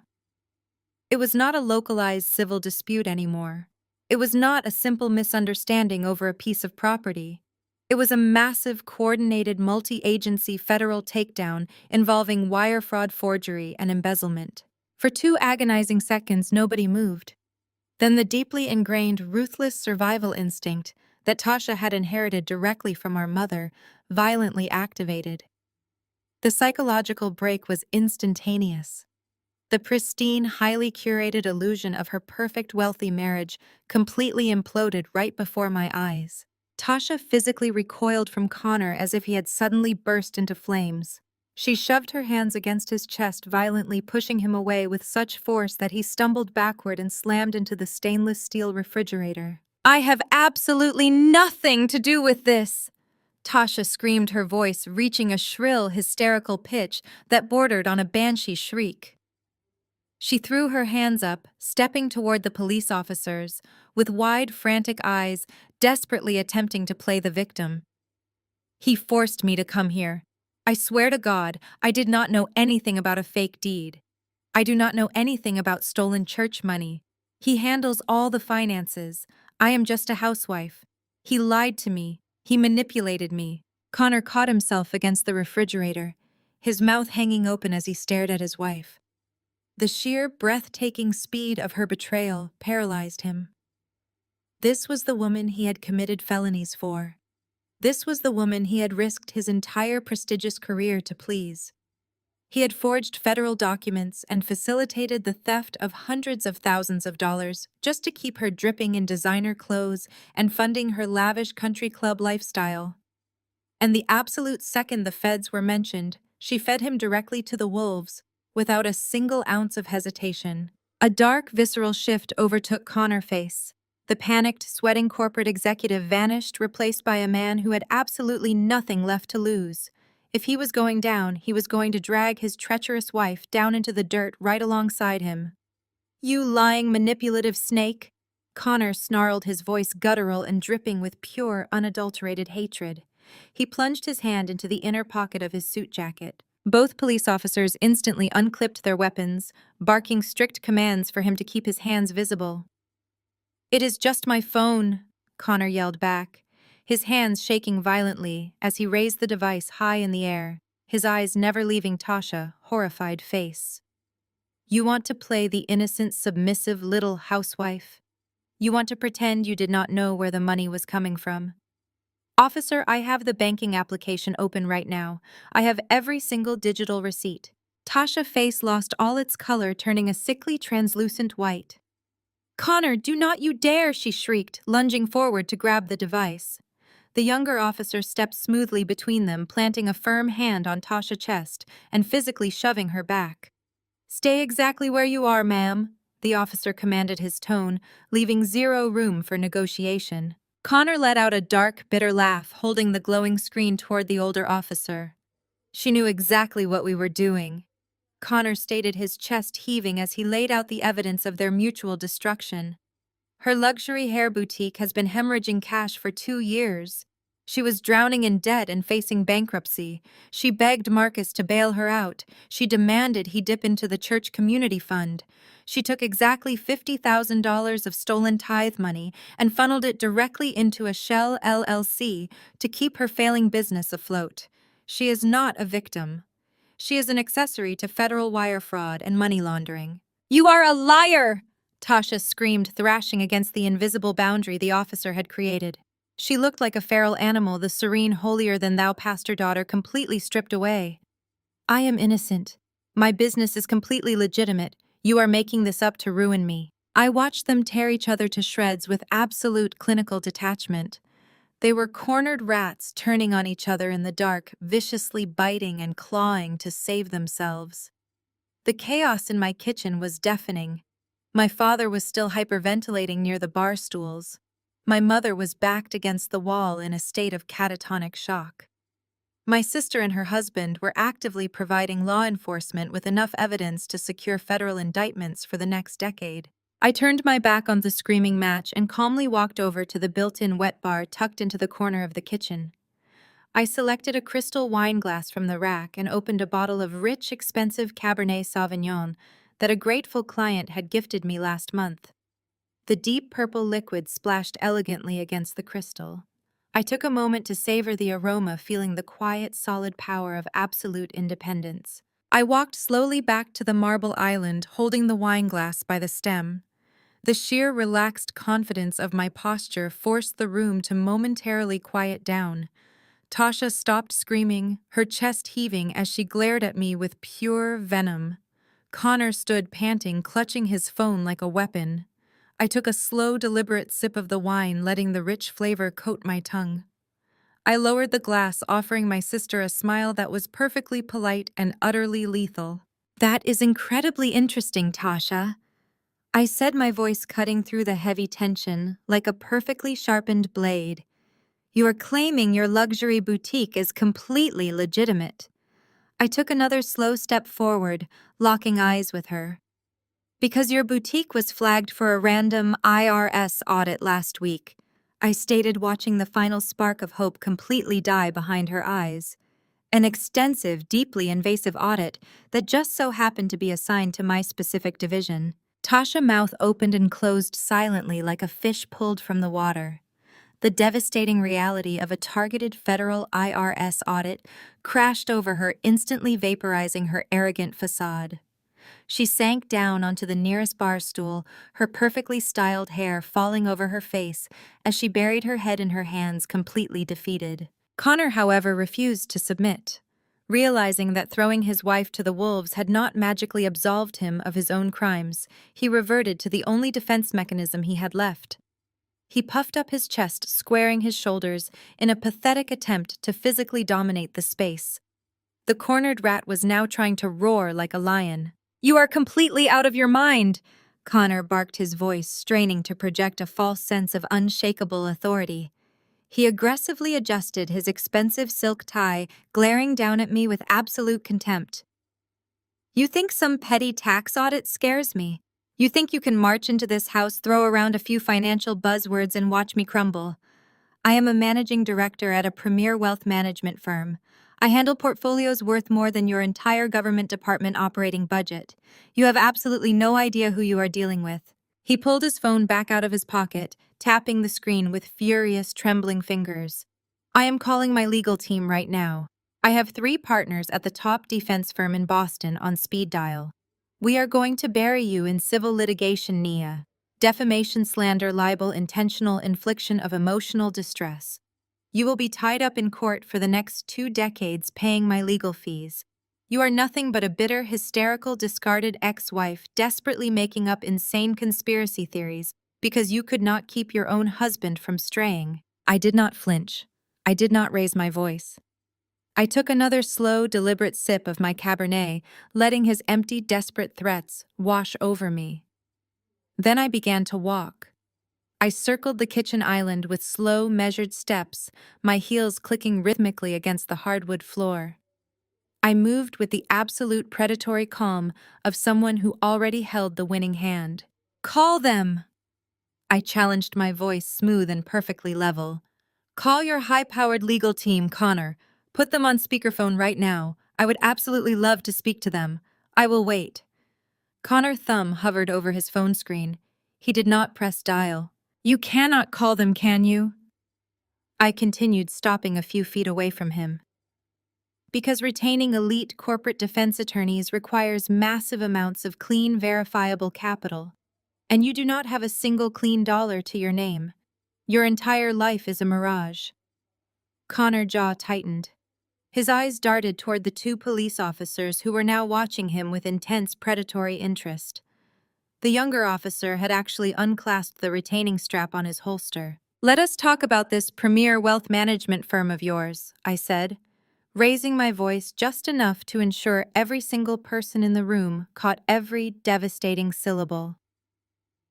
"You do not manage institutional portfolios, Connor. Your firm is not registered with the Securities and Exchange Commission. You are not a licensed fiduciary. Your prestigious firm is nothing but an unaccredited illegal Ponzi scheme operating out of a leased office suite that is currently 4 months behind on rent." Connor's face went completely slack. The false bravado instantly evaporated, leaving behind a terrified, hollow shell of a man. I turned my gaze away from him and locked eyes with my father. Pastor Jerome was gripping the edge of the kitchen counter, his knuckles stark white, his breathing shallow and erratic. "And you, Dad?" I said, the word dripping with pure disgust. "You were his chief recruiter. You were the architect of this entire financial slaughter." My father shook his head frantically, fresh tears spilling over his cheeks. "No," he whispered, his voice cracking. "No, I did not know. I thought he was helping them." "Stop lying," I commanded, my voice cracking like a whip. "You knew exactly what he was doing. You used your spiritual authority, your untouchable position in the church, to target the most vulnerable members of your own congregation. You stood at the pulpit every Sunday preaching about financial blessings and divine multiplication, and then you quietly pulled the elderly members aside. You introduced them to your brilliant son-in-law. You convinced widows who had saved their entire lives to hand over their retirement accounts. You told Deacon Miller that investing with Connor was a blessed opportunity sanctioned by God." I stepped closer to my father, refusing to let him look away.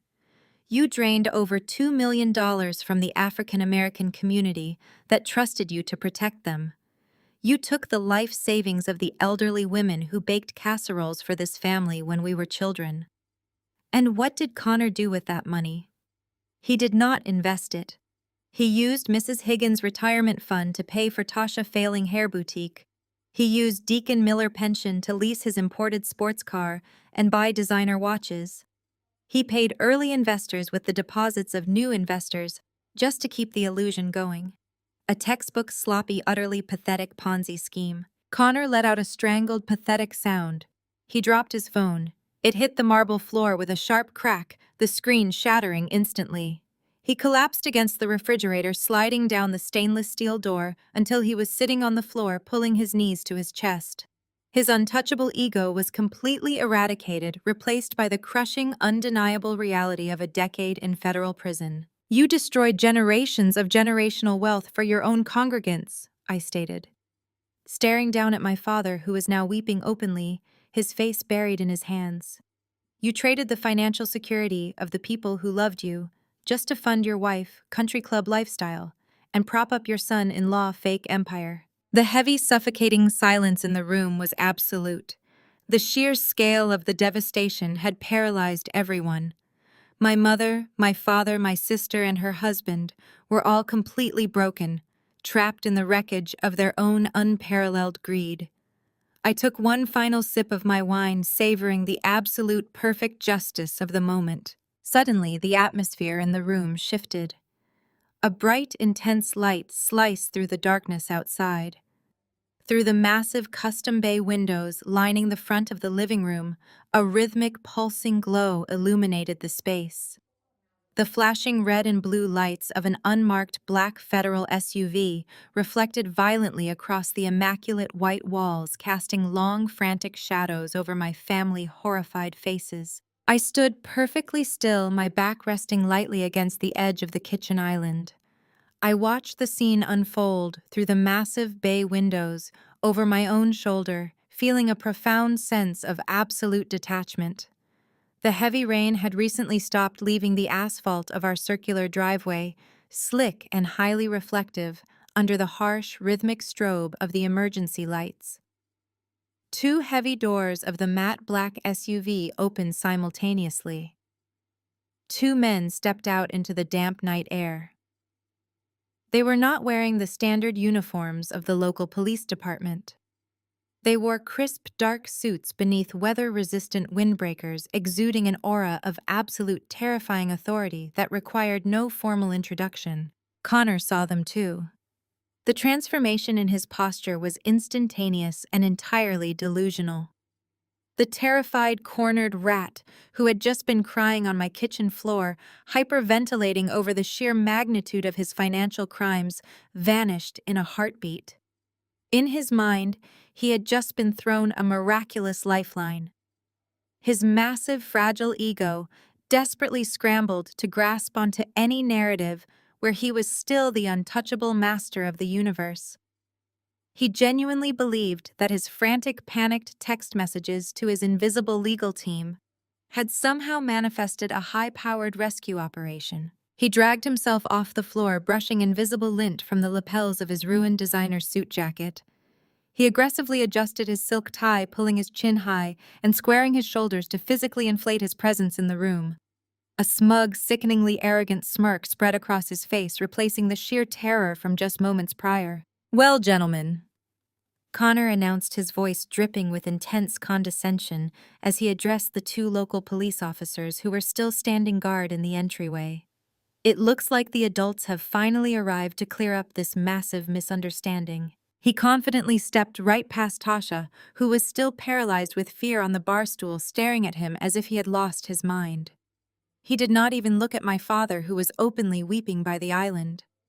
Connor was completely consumed by his own breathtaking hubris, convinced that these federal agents were his high-level connections, the elite crisis managers sent by his firm to sweep this embarrassing domestic dispute under the rug. "You boys can stand down now," Connor sneered at the older local officer, waving his hand in a dismissive gesture. "I am sure my firm dispatched them to handle this nonsense. This is exactly what happens when you operate at my level. You do not get harassed by local beat cops over a hysterical woman-fabricated tax audit.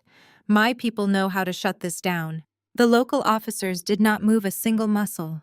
They did not even blink. They simply stood their ground and watched Connor march toward the heavy mahogany front door, like a man walking eagerly and blindly to his own execution. I watched the entire spectacle with my wine glass resting gently in my hand, absolutely captivated by the staggering height of his delusion. He reached for the brass handle and pulled the front door open wide, stepping squarely into the threshold to greet his supposed saviors. "Good evening, gentlemen." Connor projected his voice loudly, employing his very best corporate boardroom pitch, layering it with a false sense of wealthy camaraderie. "I am Connor Sterling. I believe you are here for me. We can step right into the study to bypass all this domestic noise and get the paperwork sorted out quickly." The two federal agents stepped out of the cold night and into the brightly lit foyer. They moved with a synchronized mechanical precision that immediately dominated the atmosphere. The sheer physical presence of the men commanded absolute silence.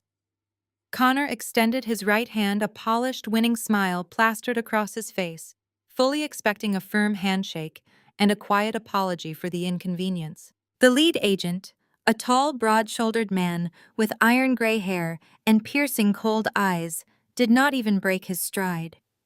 He did not look at Connor's extended hand. He did not look at Connor's face. He walked straight past my brother-in-law, brushing his shoulder so firmly that Connor was forced to stumble backward against the heavy wooden doorframe to avoid being completely trampled. The second agent followed closely behind, treating Connor with the exact same level of absolute dismissive invisibility. Connor stood frozen in the entryway. His hand was still suspended awkwardly in the empty air. His mouth hung open in a silent comical gasp. The smug confidence shattered instantly, replaced by a profound, agonizing confusion. He looked down at his empty hand, then turned his head slowly to watch the men who had just ignored his entire existence. The agents did not look at my mother, who was practically trying to merge her physical body with the drywall in the hallway. They did not spare a single glance for my father, the great and powerful Pastor Jerome, who had shrunk into a pathetic, trembling shadow of his former self. They bypassed Tasha, completely ignoring her quiet, terrified sobbing. They walked with absolute, unwavering purpose across the sprawling living room, their heavy footsteps echoing sharply against the hardwood floor. They moved directly toward the kitchen island. They were moving directly toward me. I set my crystal wine glass down on the marble counter with a soft, definitive clink. I stood tall, squaring my shoulders, feeling the immense crushing weight of the past 5 years finally truly lifting off my chest. The lead agent stopped exactly 2 feet in front of me. The cold mechanical hardness in his eyes softened just a fraction as he assessed the situation. He reached out his posture, conveying total professional respect, and extended his right hand. "Nia Washington," he stated, his voice a deep, resonant baritone that carried unmistakable authority. "I am Special Agent Davies with the Federal Bureau of Investigation Financial Crimes Division." I reached out and gripped his hand firmly, shaking it with the steady, quiet confidence of a woman who had meticulously engineered this exact moment, down to the very last detail. "Good evening, Agent Davies," I replied smoothly, holding his gaze. "I have been expecting you." A small, grim smile touched the corner of his mouth. "Thank you for the tip-off, Nia," he said, turning his head just slightly, so his powerful voice projected clearly to every single terrified person in the room. "The dossier you compiled and securely transmitted to our field office was absolutely flawless." The sheer impossibility of the federal agent words hit the kitchen like a physical shockwave. As the reality of his statement set in, the atmosphere in the room grew suffocatingly dense. I stood perfectly still, watching the absolute devastation ripple across the faces of the people who shared my blood. My father sank heavily onto a leather bar stool, his pastoral dignity completely stripped away, leaving only a terrified, aging man clutching his chest as he struggled to draw a breath. My mother remained pinned against the hallway wall, her manicured hands covering her mouth, her eyes wide with a manic, uncomprehending horror. Tasha looked as though the air had been violently expelled from her lungs, her perfectly contoured face pale and slack. And Connor, previously the loudest and most arrogant voice in the room, was suddenly stripped of every ounce of his unearned bravado. He looked like a ghost. "You all thought I was just sitting at home crying over Marcus for the past 6 months. I began, my voice calm, clinical, and relentlessly steady. You assumed I was falling apart, completely destroyed by a failing marriage, blinded by grief and paralyzed by rejection. You relied heavily on that assumption. You banked on my emotional collapse so deeply that neither Marcus nor Connor even bothered to cover their digital tracks.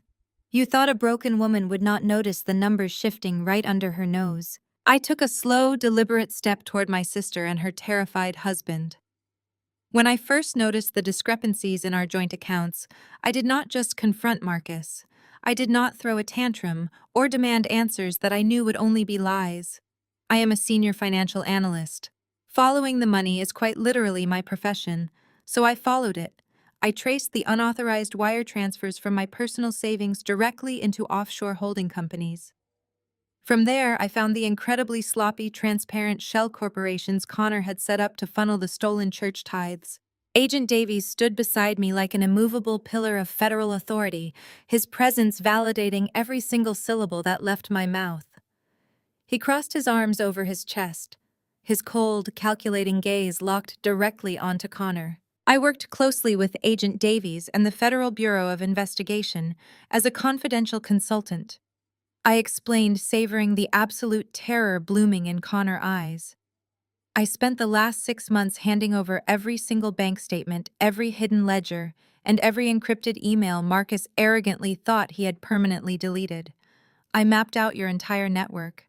I detailed the fake real estate investments. I exposed the offshore accounts used to fund Brenda luxury vacations to Cancun. I tracked the exact routing numbers for the $50,000 Tasha used to prop up her failing hair boutique. And I provided the exact transaction history for the millions you both siphoned from the elderly congregation members of this very community. My father let out a low, agonizing groan, his head falling into his hands. He was finally understanding the catastrophic magnitude of his greed. He was not just facing a local scandal or a temporary demotion within the church. He was facing the total seizure of his assets and a lengthy sentence in federal prison. You handed me the very tools I needed to dismantle your lives, I continued, my voice echoing off the vaulted ceiling. You underestimated my intelligence while simultaneously overestimating your own. We built a watertight RICO case against all of you, racketeer-influenced and corrupt organizations. You did not just commit a few isolated financial crimes or forge a single property deed. You operated as a coordinated, organized criminal enterprise, and the federal government is going to seize absolutely everything. Agent Davies finally spoke, his deep voice slicing through the heavy silence. The indictments were unsealed 20 minutes ago, he stated, pulling a folded warrant from the inner pocket of his suit jacket. We are currently freezing every bank account tied to your names. Your boutique. Mrs. Sterling is already surrounded by federal agents executing a search and seizure warrant. The church administrative offices are being raided as we speak. And your husband Marcus was intercepted by international authorities at the Cancun airport boarding gate less than an hour ago. He is currently in federal custody awaiting extradition. The reality of the situation crashed down on Connor with the force of a falling building. A RICO charge meant decades behind bars. It meant asset forfeiture. It meant the absolute irrevocable end of his life, his freedom, and his carefully constructed identity as a wealthy corporate executive. He was a cornered animal, and his survival instincts completely short-circuited whatever rational logic he had left. Connor's eyes darted frantically around the room. He looked at Agent Davies and his partner, who were solidly blocking the front entryway and the main hallway. He looked at the two local police officers standing near the kitchen island, their postures rigid and alert. Then his panicked gaze snapped toward the heavy glass doors leading out to the back patio. The darkness of the backyard offered a foolish, impossible illusion of an escape route. Without a single word, Connor spun around and lunged for the back exit. His expensive leather shoes scrambled desperately for traction against the polished hardwood floor as he threw his entire body weight forward, abandoning his wife, abandoning his pride, and attempting to flee from the catastrophic consequences of his own hubris. He did not even make it 3 steps. "Get on the ground right now!" the older local police officer roared, drawing his taser with lightning speed and leveling the bright yellow weapon directly at Connor's chest. Connor froze instantly, the red laser-targeting dot of the officer taser dancing erratically across the center of his chest. For one agonizing suspended second, he looked like he might actually try to push past the local police and make a blind, desperate dash for the glass doors. Then the 2 federal agents moved. They crossed the expansive kitchen with terrifying practice speed. It was not a gentle or polite apprehension. It was a kinetic, violent collision of bodies designed to establish immediate total dominance. The lead agent grabbed Connor by the shoulder of his custom-tailored suit, spinning him around with enough brutal force to send him crashing face first onto the pristine hardwood floor. The heavy, visceral thud of his body impacting the wood echoed like a gunshot through the house. Connor thrashed wildly, his expensive leather shoes scraping frantically against the polished surface, leaving deep, permanent gouges in the wood as he tried to buck the agents off his back. "Get your hands off me!" he screamed, his voice breaking into a shrill, panicked shriek that completely shattered his arrogant facade. "I want my lawyer right now. You have absolutely no right to touch me. I know state senators. I know federal judges. I will have your badges stripped for this. You cannot do this to me." The agents ignored his desperate, empty threats completely. The second agent drove a heavy knee sharply into the center of Connor, back pinning him flat against the floor with absolute clinical efficiency. The sharp, unmistakable metallic ratcheting of heavy steel handcuffs snapping shut around Connor's wrists sliced through the chaotic noise of the room. They yanked his arms upward, locking him into a position of total, humiliating submission. His immaculate appearance was completely destroyed. His silk tie was twisted tightly around his neck. The shoulder seam of his suit jacket was ripped wide open, and a small trickle of bright red blood ran down his chin, where his face had violently impacted the floorboards. Seeing her husband physically restrained, reduced to a helpless bleeding criminal pinned to the ground, finally broke the last remaining shred of Tasha's sanity. The realization that her lavish lifestyle, her country club memberships, her luxury vehicles, and her entire curated social identity were evaporating before her eyes triggered a total hysterical breakdown. She let out a guttural primal wail that tore through her throat and scraped against the walls. She threw herself off the bar stool, her knees slamming painfully into the floor right beside the federal agents. "Please!" Tasha screamed, grabbing desperately at the fabric of the lead agent pant leg, her perfect manicure digging into his trousers. "Please, you cannot take him away. He is a good man. This is a massive mistake. We have money. We can pay it all back. Whatever he took from those people, we will write a check right now. I will sell my bags. I will sell the cars. Just let him up. Let him go. Please do not put him in that cruiser. I am begging you." The agents did not even look down at her. Their faces remained completely impassive. They hauled Connor to his feet, roughly lifting him as if he weighed absolutely nothing, completely ignoring his pathetic whimpering and Tasha's frantic clawing hands. As Connor was dragged forcefully toward the front door, his feet dragging uselessly across the floor, the sheer, undeniable reality of the destruction finally mobilized my mother. Brenda Washington had spent her entire adult life sweeping ugly truths under expensive rugs, maintaining a flawless facade of suburban perfection and pastoral piety at all costs. She simply could not comprehend a situation where her maternal authority could not demand immediate compliance and force a problem to quietly disappear. She turned away from the horrific sight of her golden son-in-law in handcuffs and locked her panicked, wild eyes directly onto me. She charged across the kitchen, her heels slipping slightly on the marble tile. She lunged at me, her hands snapping out like claws to clamp down violently on my right arm. Her fingers dug so deeply into my skin that I could feel the bruises instantly beginning to form. Her face was inches from mine, twisted in a mask of pure, entitled desperation. "Nia, stop this right now." Brenda commanded, her voice shaking with a volatile mixture of terror and furious, demanding authority. "You tell these men to stop immediately. You tell them you made a terrible mistake. You tell them it was all just a big misunderstanding, and you want to drop all the charges.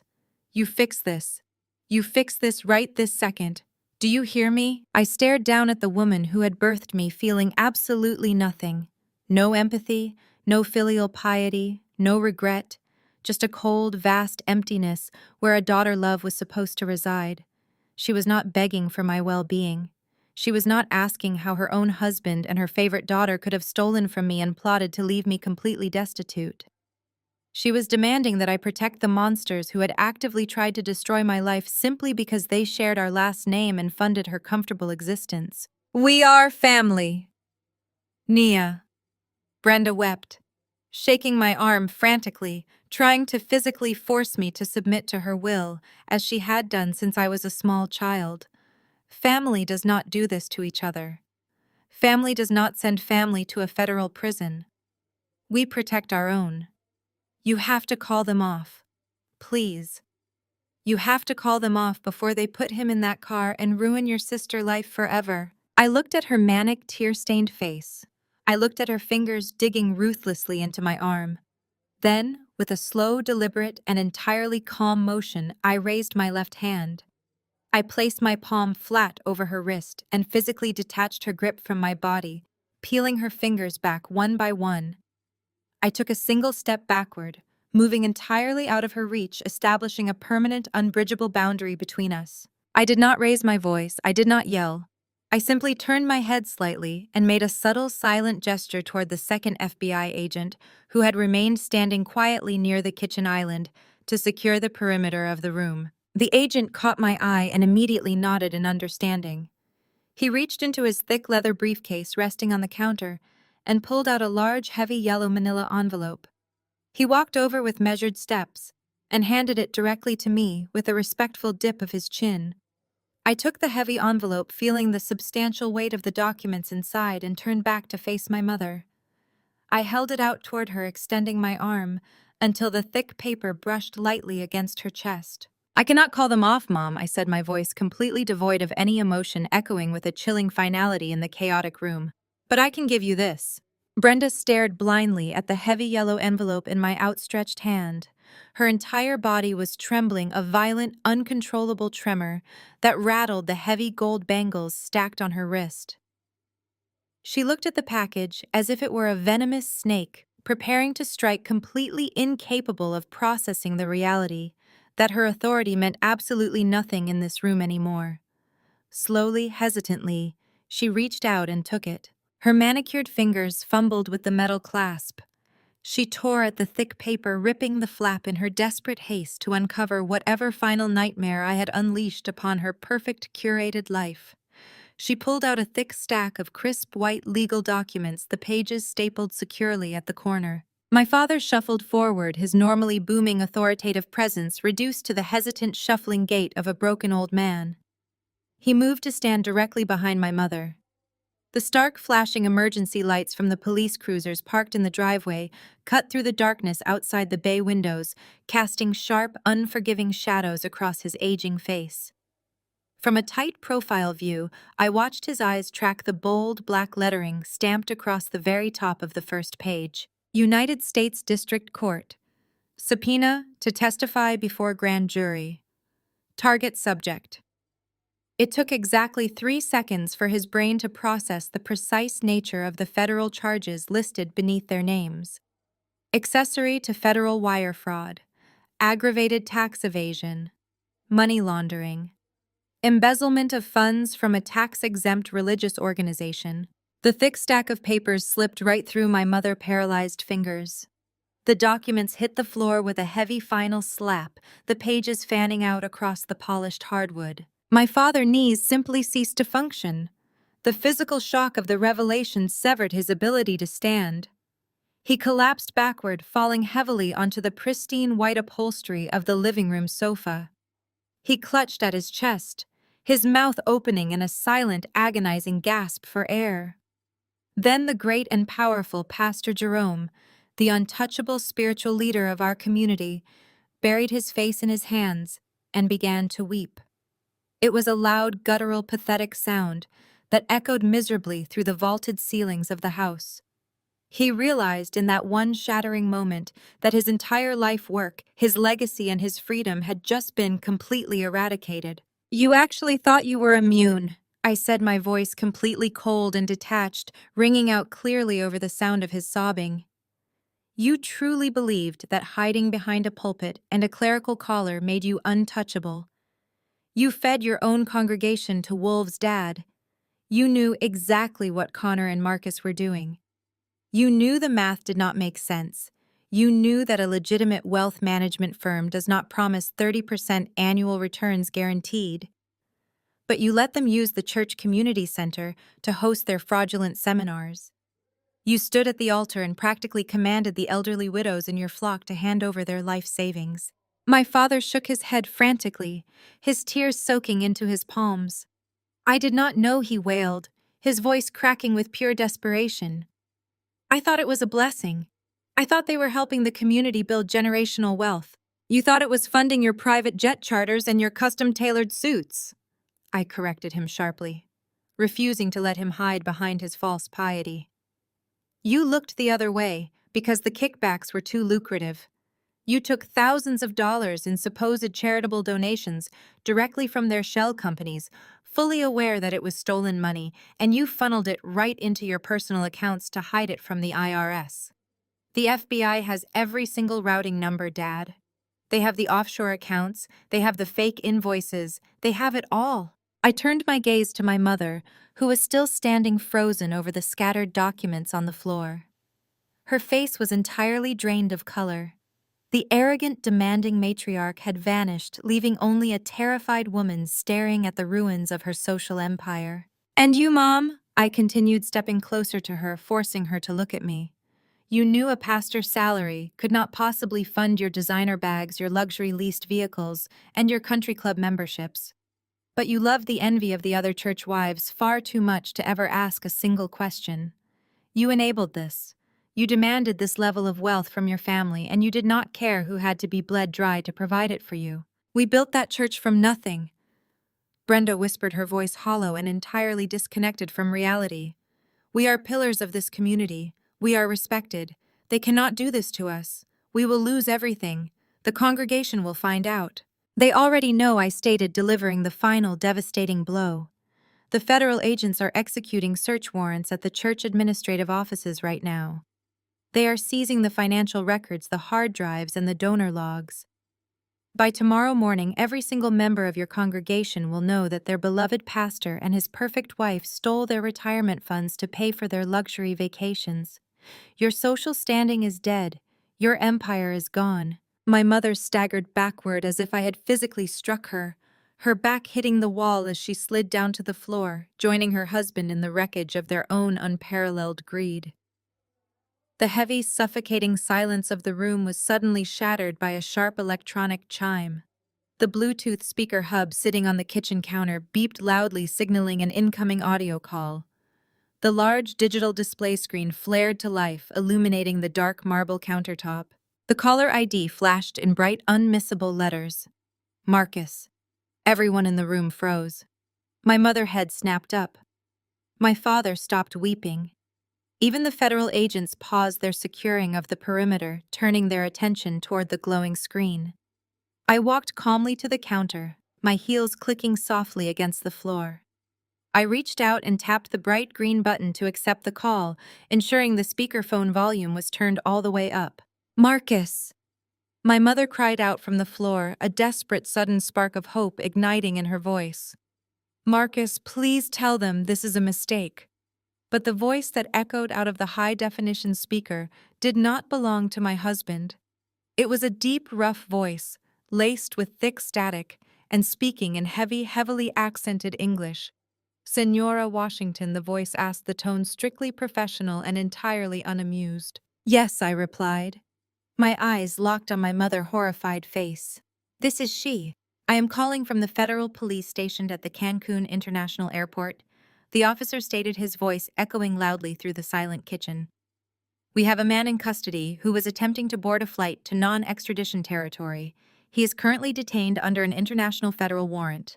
We are calling to confirm his identity for the United States Bureau of Investigation." "Yes, officer," I stated, my eyes never leaving the horrified, trembling face of my mother. "I can confirm his identity. Marcus Washington is my legal husband." The heavy, rhythmic static of the international line crackled through the quiet kitchen, amplifying the absolute silence of the people standing around me.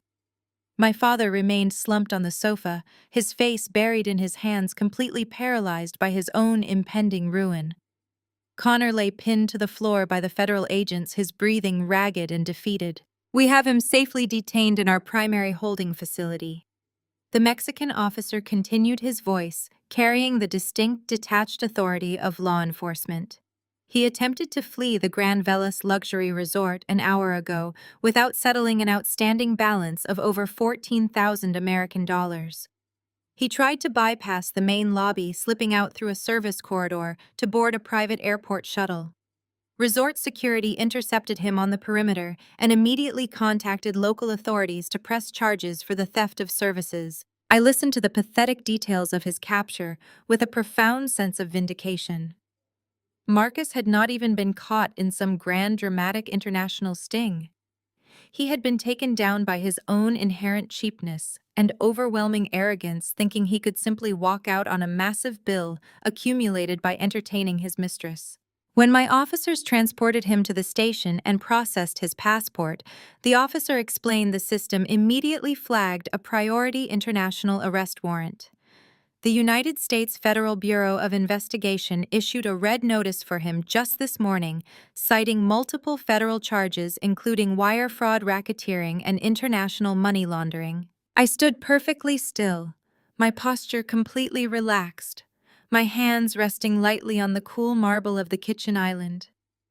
If there were a camera capturing this precise moment, it would be slowly pushing in on my face, recording a woman who was entirely stoic and profoundly unbothered by the catastrophic destruction of the man she had once vowed to spend her life with.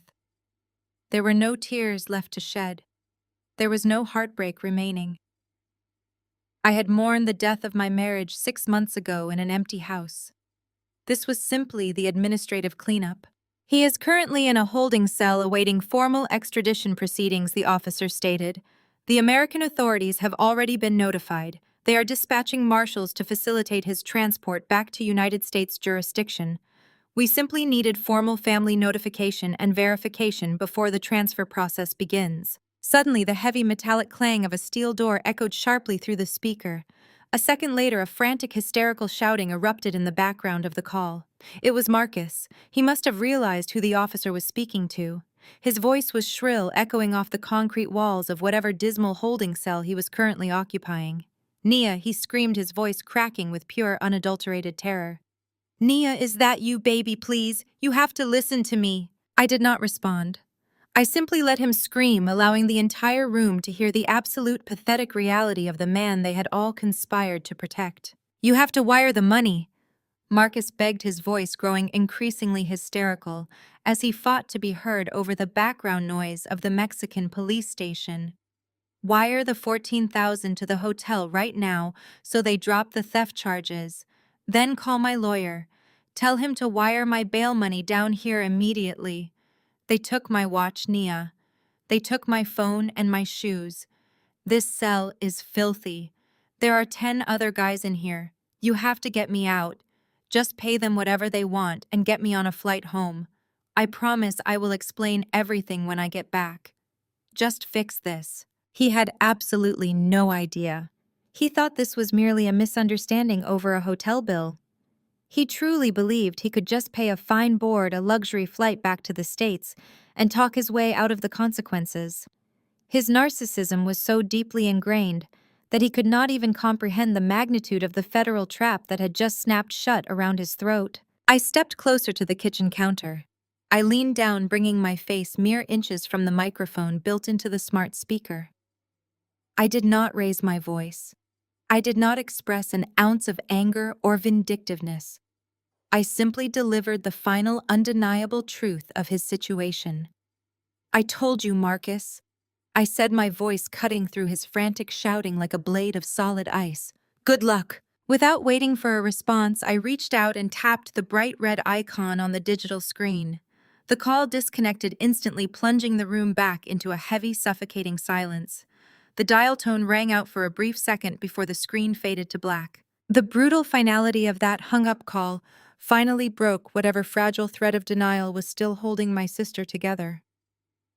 Tasha had been kneeling on the floor near her restrained husband, her eyes darting frantically between the federal agents, our paralyzed parents, and the speaker on the counter. She had just heard the irrefutable confirmation that the federal government was actively seizing everything. The offshore accounts were frozen. The shell companies were dismantled. Connor was going to federal prison, and her lavish, fraudulent lifestyle was permanently erased. A low, agonizing sob tore from Tasha's throat. She looked completely destroyed. Her expensive designer dress was twisted and wrinkled from her earlier struggle. Her perfect, meticulously applied makeup was a ruined disaster, thick black streams of mascara running heavily down her cheeks and dripping onto her silk collar. Slowly, she placed her hands flat on the scuffed hardwood floor. She did not stand up. Instead, stripped of every ounce of her usual arrogance, malice, and condescension, my older sister physically dragged herself across the floor. She crawled on her hands and knees, the expensive fabric of her dress catching under her legs as she moved past the federal agents and the local police officers. She reached my feet and collapsed forward, her shaking hands reaching out to grab desperately at my ankles. "Please, Nia." Tasha wept, her voice a ragged, pathetic wheeze as she stared up at me from the floor. "Please, I am begging you. They are going to take the boutique. They are taking my cars. They are going to seize our house.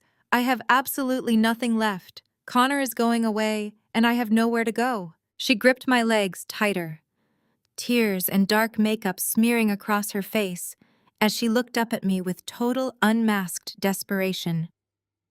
"You have to let me stay here," she pleaded, using her children as the ultimate desperate leverage.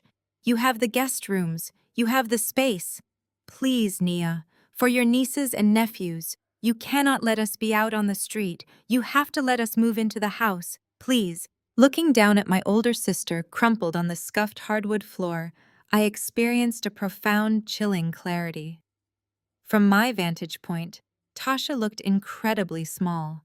Stripped of her towering designer heels, her arrogant posture, and the protective shield of her stolen wealth, she was reduced to a pathetic, shivering mass of silk and ruined makeup.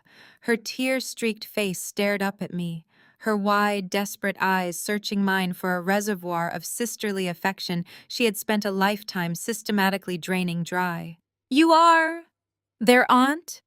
Tasha wailed, her voice cracking as she clawed at the hem of my trousers. "You love my kids. You have always loved them.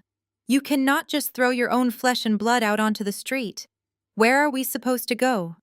Connor accounts are frozen. They took my boutique keys. My credit cards are declining. We have nothing. You have all these empty bedrooms. I will clean, I will cook. I will stay completely out of your way. Just please, Nia, for the children, be a sister to me."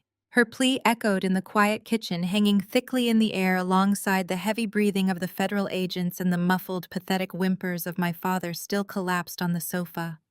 It was a masterclass in emotional extortion.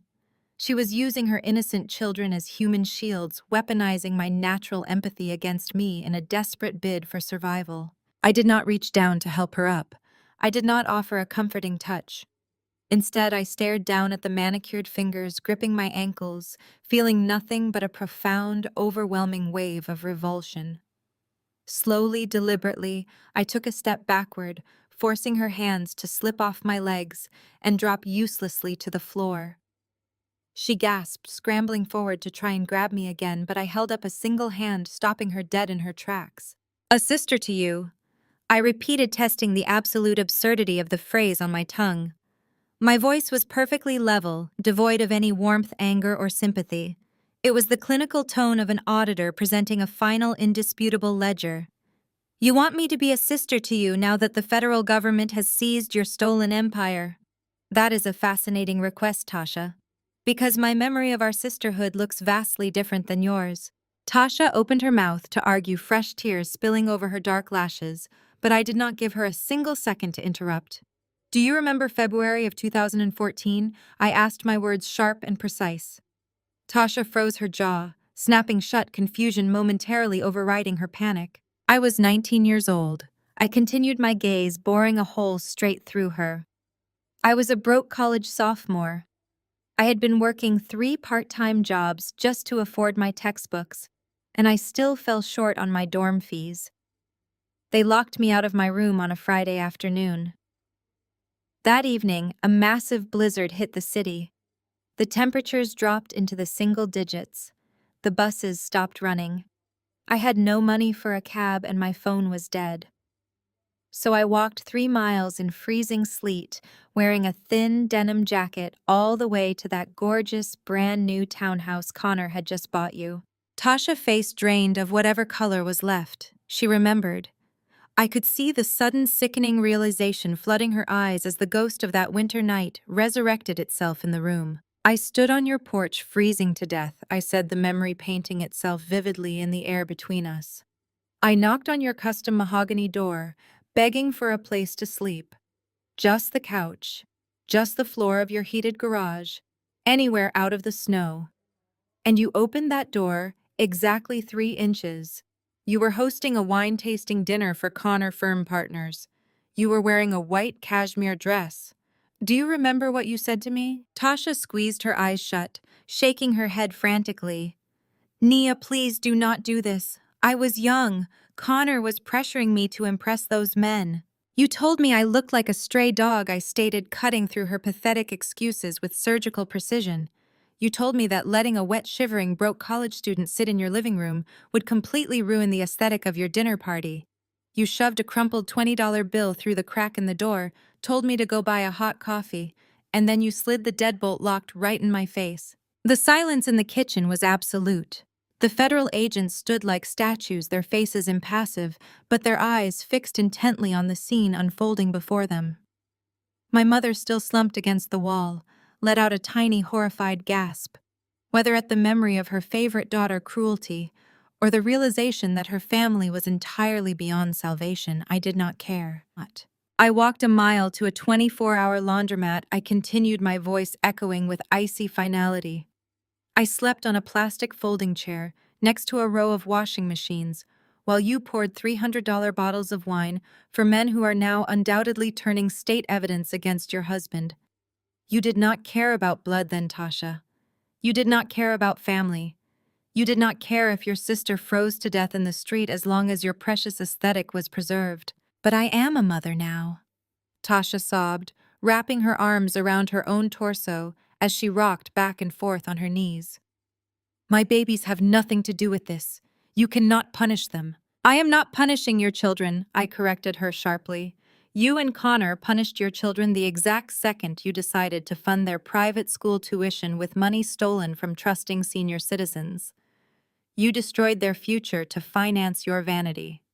Do not you dare try to place the burden of their well-being on my shoulders. I am not your safety net. I am the woman you robbed. Tasha let out a ragged, agonizing wail, burying her face in her hands. She finally understood that the well of my forgiveness had been permanently cemented shut. There was no manipulation left to deploy. There were no familial ties left to exploit. The illusion of the Washington family loyalty had been burned to the ground, and she was choking on the ash. I looked away from her trembling form and swept my gaze across the room, taking in my father paralyzed on the sofa, my mother weeping against the wall, and Connor bleeding on the floorboards with his hands bound behind his back. They were a portrait of ultimate self-inflicted ruin. I took another step back, increasing the physical distance between myself and the toxic wreckage of my bloodline. I folded my arms across my chest, feeling the solid, comforting weight of the federal documents I had just handed my mother. I changed the locks on this house for a reason, I announced, my voice ringing out with absolute, undeniable authority. You all have exactly 10 minutes to get off my property before I have you arrested for trespassing. The absolute authority in my voice shattered the paralysis gripping the room. The 10-minute countdown hung in the air like a physical weight, and suddenly the kitchen erupted into a frantic, humiliating scramble. The pristine, curated illusion of the Washington family dissolved into pure, unfiltered chaos. The two federal agents did not wait for the clock to run out. They hauled Connor forward, his expensive leather shoes dragging across the floor. He was no longer the arrogant corporate executive who had sneered at my pain. He was a broken, weeping mess, blubbering incoherently as they marched him roughly toward the front hallway. The heavy oak front door swung wide open, allowing the sharp, frigid night air to rush into the house. The relentless strobe of red and blue emergency lights from the federal cruisers parked in my driveway painted the walls in harsh, unforgiving colors. Connor was shoved unceremoniously out into the night. His head bowed, his tailored suit ruined, his dignity completely stripped away. Inside, the reality of the open front door and the waiting police cruisers finally broke the unholy alliance between my parents. The united front they had maintained for 40 years, the pious facade of the perfect pastoral couple, disintegrated into a vicious, shrieking display of self-preservation. "This is your fault!" Brenda shrieked, turning on my father with a venomous fury that made her face twist into something monstrous. "You were supposed to be careful. You told me Marcus and Connor had everything secured. You told me the church accounts were untraceable. You stupid, greedy old man. You have ruined my life. You have destroyed my reputation. My father, whose knees had miraculously found the strength to support him under the threat of immediate arrest, fired back with equal venom. Your reputation, he roared, his voice cracking with panic and rage. I took those risks to pay for your lifestyle, Brenda. You demanded the country club memberships. You demanded the luxury cars and the designer wardrobes to parade in front of the congregation. You bled my salary dry 30 years ago, and you forced me to find other streams of revenue to keep you happy. You are just as guilty as I am. You spent every stolen dime right alongside me. They pushed past each other, screaming bitter, hateful accusations, desperately trying to throw one another under the proverbial bus to save their own skins. They scrambled toward the coat closet in the foyer, snatching their expensive cashmere coats from the hangers with trembling hands. They looked absolutely pathetic. The great and powerful spiritual leaders of our community were reduced to a pair of terrified, bickering criminals, turning on each other the exact second the consequences of their actions arrived at their doorstep. Tasha was a frantic, hyperventilating shadow darting around the periphery of their argument. She was grabbing her purse, her scarf, and anything else she had brought into my home. Her eyes were wild, darting around the foyer as she moved toward the exit. Old habits of entitlement die exceptionally hard. As she passed the entryway console table, her gaze locked onto a heavy imported crystal vase I had purchased during a trip to Italy. It was a beautiful, expensive piece, and even in the midst of her total destruction, her innate greed took over. With a swift, practiced motion, Tasha reached out and grabbed the vase, attempting to slide it discreetly into her oversized designer tote bag. Put it back. The voice was firm, deep, and brooked absolutely no argument. The older local police officer, the same man who had leveled his taser at Connor Chest just minutes prior, stepped squarely into Tasha's path. He rested his hand casually on his utility belt, staring her down with a look of utter disgust. Tasha froze, caught red-handed. Her face flushed a deep, humiliating crimson. She opened her mouth, perhaps to claim it belonged to her, but the officer simply tapped his radio. Put the property back on the table, ma'am, or I will arrest you for petty theft right now to add to your federal problems. Trembling violently, Tasha pulled the crystal vase from her bag and set it back on the console table. She let out a choked, humiliating sob, finally understanding that she could no longer take whatever she wanted from me. I stood silently in the center of the foyer, acting as the ultimate gatekeeper, watching the toxicity being physically removed from my home. I watched them walk out the front door one by one. I followed them onto the front porch, the cold wind whipping my hair around my face. The scene unfolding on my quiet suburban street was a masterpiece of poetic justice. The neighborhood was wide awake. The flashing lights of the police vehicles had drawn everyone out of their homes. Mrs. Gable from across the street stood on her lawn in her bathrobe. The Miller family next door watched from their driveway. They were all staring in stunned silence as the highly respected Washington family, the pillars of the community, performed the ultimate walk of shame. My father kept his head down, shielding his face from the prying eyes of the neighbors he had always looked down upon. My mother walked stiffly, trying to maintain some shred of her haughty posture, but the frantic, jerky movements of her head betrayed her absolute terror.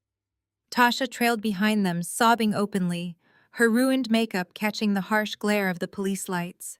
They were escorted to their luxury vehicles by the local officers, ensuring they left the premises immediately. Connor was already locked in the back of an armored federal SUV, his silhouette barely visible through the dark-tinted glass. I stood on the porch and watched until the taillights of my parents' car and Tasha luxury sedan disappeared around the corner, followed closely by the police cruisers. The neighborhood slowly quieted down. The neighbors retreated back into their homes, whispering excitedly about the scandal they had just witnessed. I stepped back inside and closed the heavy front door. I turned the deadbolt until it clicked solidly into place. The silence that fell over the house was not empty or lonely. It was the beautiful, profound silence of total liberation. The air felt lighter, cleaner, completely purged of their manipulative presence. I had excised the cancer from my life with surgical precision. I leaned my back against the door, taking a deep, cleansing breath. I had won. I had protected myself, secured my future, and delivered justice to the people who had viewed my grief as an opportunity for theft. Just as I let out a long sigh of relief, my phone vibrated in the pocket of my trousers, emitting a sharp, cheerful chime. It was a text from Chloe, the best friend and forensic accountant who had spent countless sleepless nights helping me trace the stolen funds and build the watertight dossier for the FBI. Friend and forensic accountant who had spent countless sleepless nights helping me trace the stolen funds and build the watertight dossier for the FBI. I unlocked the screen, the bright white light momentarily blinding in the dimly lit foyer. Chloe's message was brief, completely devoid of her usual emojis and exclamation points, reflecting the absolute gravity of what we had just pulled off. The final domino just fell. Federal prosecutors have officially unsealed the indictments against your father Connor and Marcus. The asset freezes are active across all global financial networks. More importantly, the U.S. attorney signed off on your immunity agreement an hour ago. You are completely clear, Nia. Your personal accounts are insulated, and the quiet transfer of the house into your sole LLC is locked. You did it. It is over. I read the words 3 times, letting the profound reality wash over me. It was over. The suffocating weight I had been carrying for the past year, the paranoia, the meticulously planned deceptions, the endless nights digging through encrypted hard drives and offshore ledgers, was finally lifted. I had systematically dismantled the lives of the people who had viewed my existence as collateral damage for their own greed. I had not merely survived their betrayal, I had weaponized it, turning their own unparalleled arrogance into the very instrument of their destruction. I tapped out a simple 2-word reply, "Thank you." I slipped the phone back into my pocket and walked slowly through the empty house. The silence was absolute, a stark, beautiful contrast to the chaotic shrieking and pathetic begging that had filled these rooms just minutes prior. I walked into the living room, sidestepping the scattered legal documents my mother had dropped in her panic. The crisp white pages stamped with the federal seals that had shattered her immaculate fraudulent reality lay fanned out across the polished hardwood like casualties of war. I did not bother picking them up. Tomorrow, a professional cleaning crew would arrive. I had booked them a week in advance, instructing them to perform a deep, comprehensive clean of the entire property.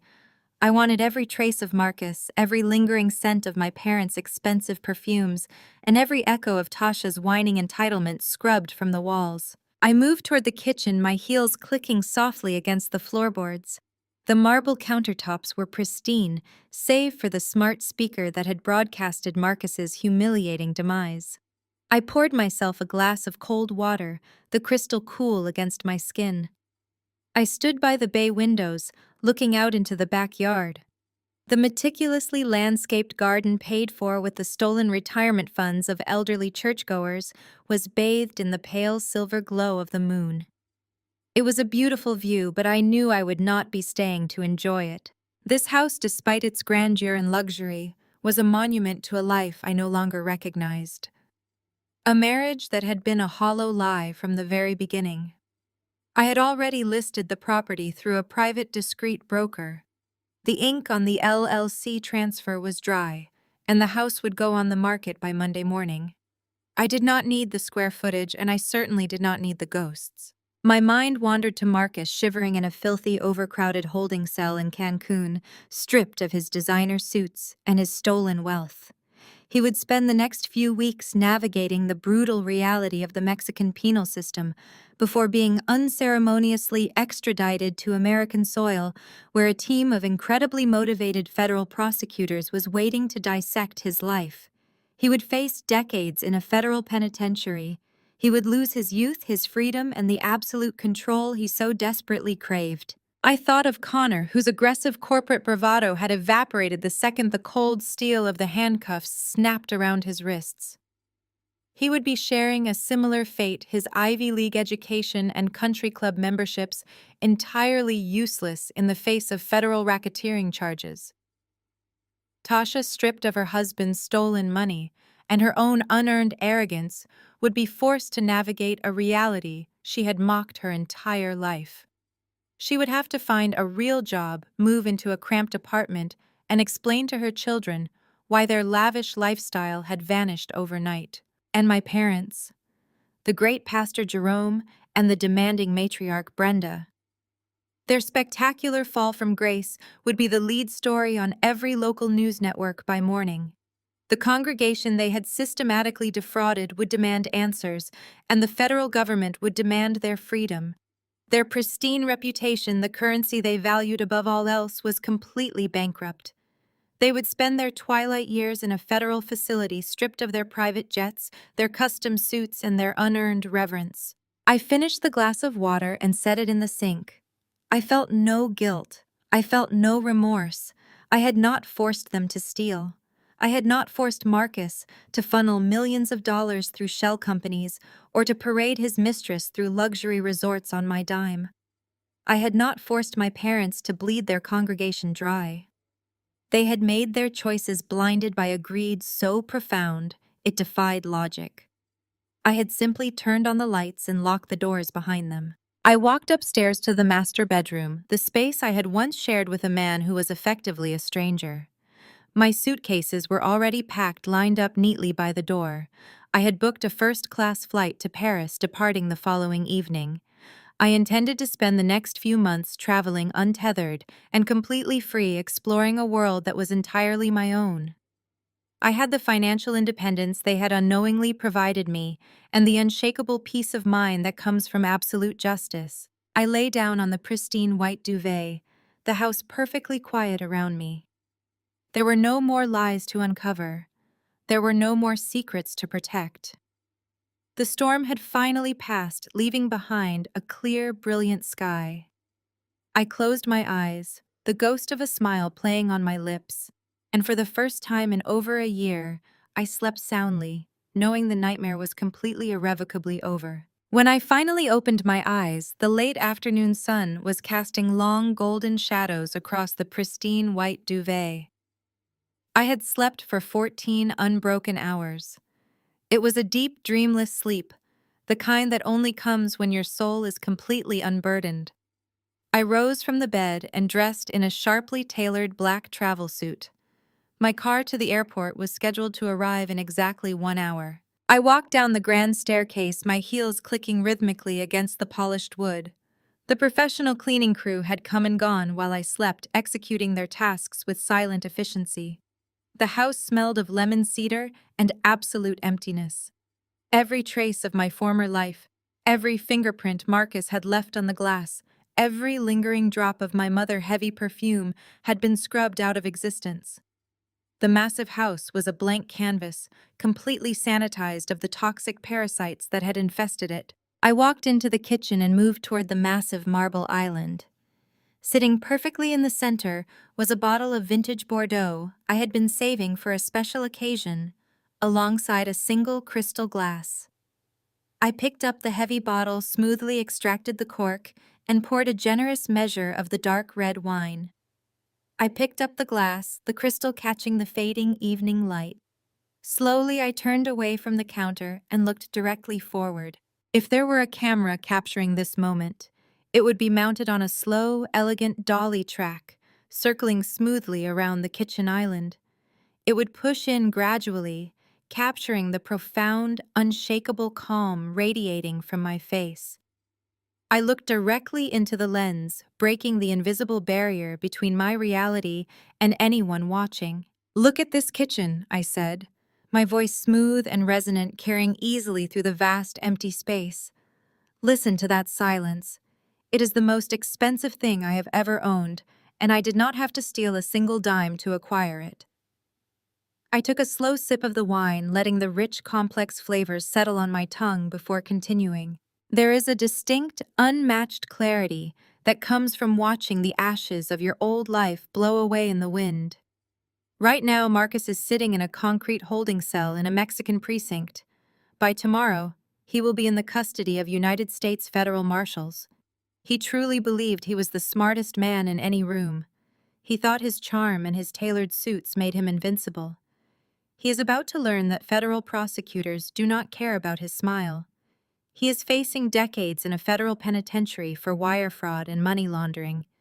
He traded his freedom, his youth, and his marriage for the fleeting thrill of financing a lifestyle he could never actually afford. I took a slow, measured breath, the satisfaction warming my chest. And then there is Connor, the arrogant finance bro who looked down on everyone around him. He is currently locked in a federal detention center, stripped of his luxury watches and his country club memberships. His entire identity was built on stolen wealth, and without it, he is absolutely nothing. I swirled the dark wine in my glass, watching the liquid coat the crystal. My sister Tasha is facing the brutal, unforgiving reality of the real world without a safety net. The federal government seized her boutique, her leased luxury cars, and her fraudulent bank accounts. The woman who once locked me out in a freezing blizzard because my poverty ruined her aesthetic is now staring down a lifetime of minimum wage jobs and public housing applications. She will finally have to work for a living, and I am entirely certain she lacks the spine to survive it. My parents, the great and powerful spiritual leaders of our community, are experiencing the absolute destruction of the one thing they valued above human life: their reputation. By this evening, every news network in the state will be broadcasting the details of their church embezzlement scandal. Their congregation will demand their heads. Their social circle will instantly abandon them. They used the word of God to line their own pockets, and they will spend their twilight years locked in a federal facility, stripped of their power and their pride. I set the wine glass down on the cool marble, leaning forward slightly, my gaze burning directly into the lens. In our community, we talk a lot about the black tax. We usually mean the financial burden of supporting extended family members once you achieve a certain level of success. But nobody talks about the emotional black tax. Nobody talks about the unspoken crushing expectation that you must carry the toxic, malignant members of your bloodline simply to maintain the illusion of family unity. We are taught to overlook the disrespect. We are conditioned to swallow the insults to fund the very people who secretly plot our downfall, all to protect the image of black excellence and generational wealth. Society tells women especially that it is our noble duty to endure betrayal, to hold the family together, to be the forgiving anchor while everyone else drowns us. My voice dropped, taking on an edge of absolute diamond-hard certainty. I paid that tax for years. I funded my mother vanity. I tolerated my sister cruelty. I financed my husband delusions of grandeur. I allowed myself to be the foundation they built their fraudulent empires upon. But I am filing for absolute bankruptcy on their toxic demands. I refuse to be the sacrificial lamb on the altar of family loyalty. I refuse to light myself on fire just to keep them warm. I picked up the crystal glass again, the faint smile returning to my lips. They thought burying me was their path to wealth. They thought I would simply roll over, absorb the betrayal, and let them take everything I had built. They fundamentally underestimated who they were dealing with. They did not realize they were just digging their own graves. I just provided the shovels. I raised the glass of dark red wine toward the lens, offering a crisp final salute to the wreckage I was leaving behind. Have you ever had to clean up the mess of the people who were supposed to protect you? Drop your story in the comments. And remember, the best revenge isn't getting even. It is letting them destroy themselves while you watch from the comfort of a home they do not own. Cheers.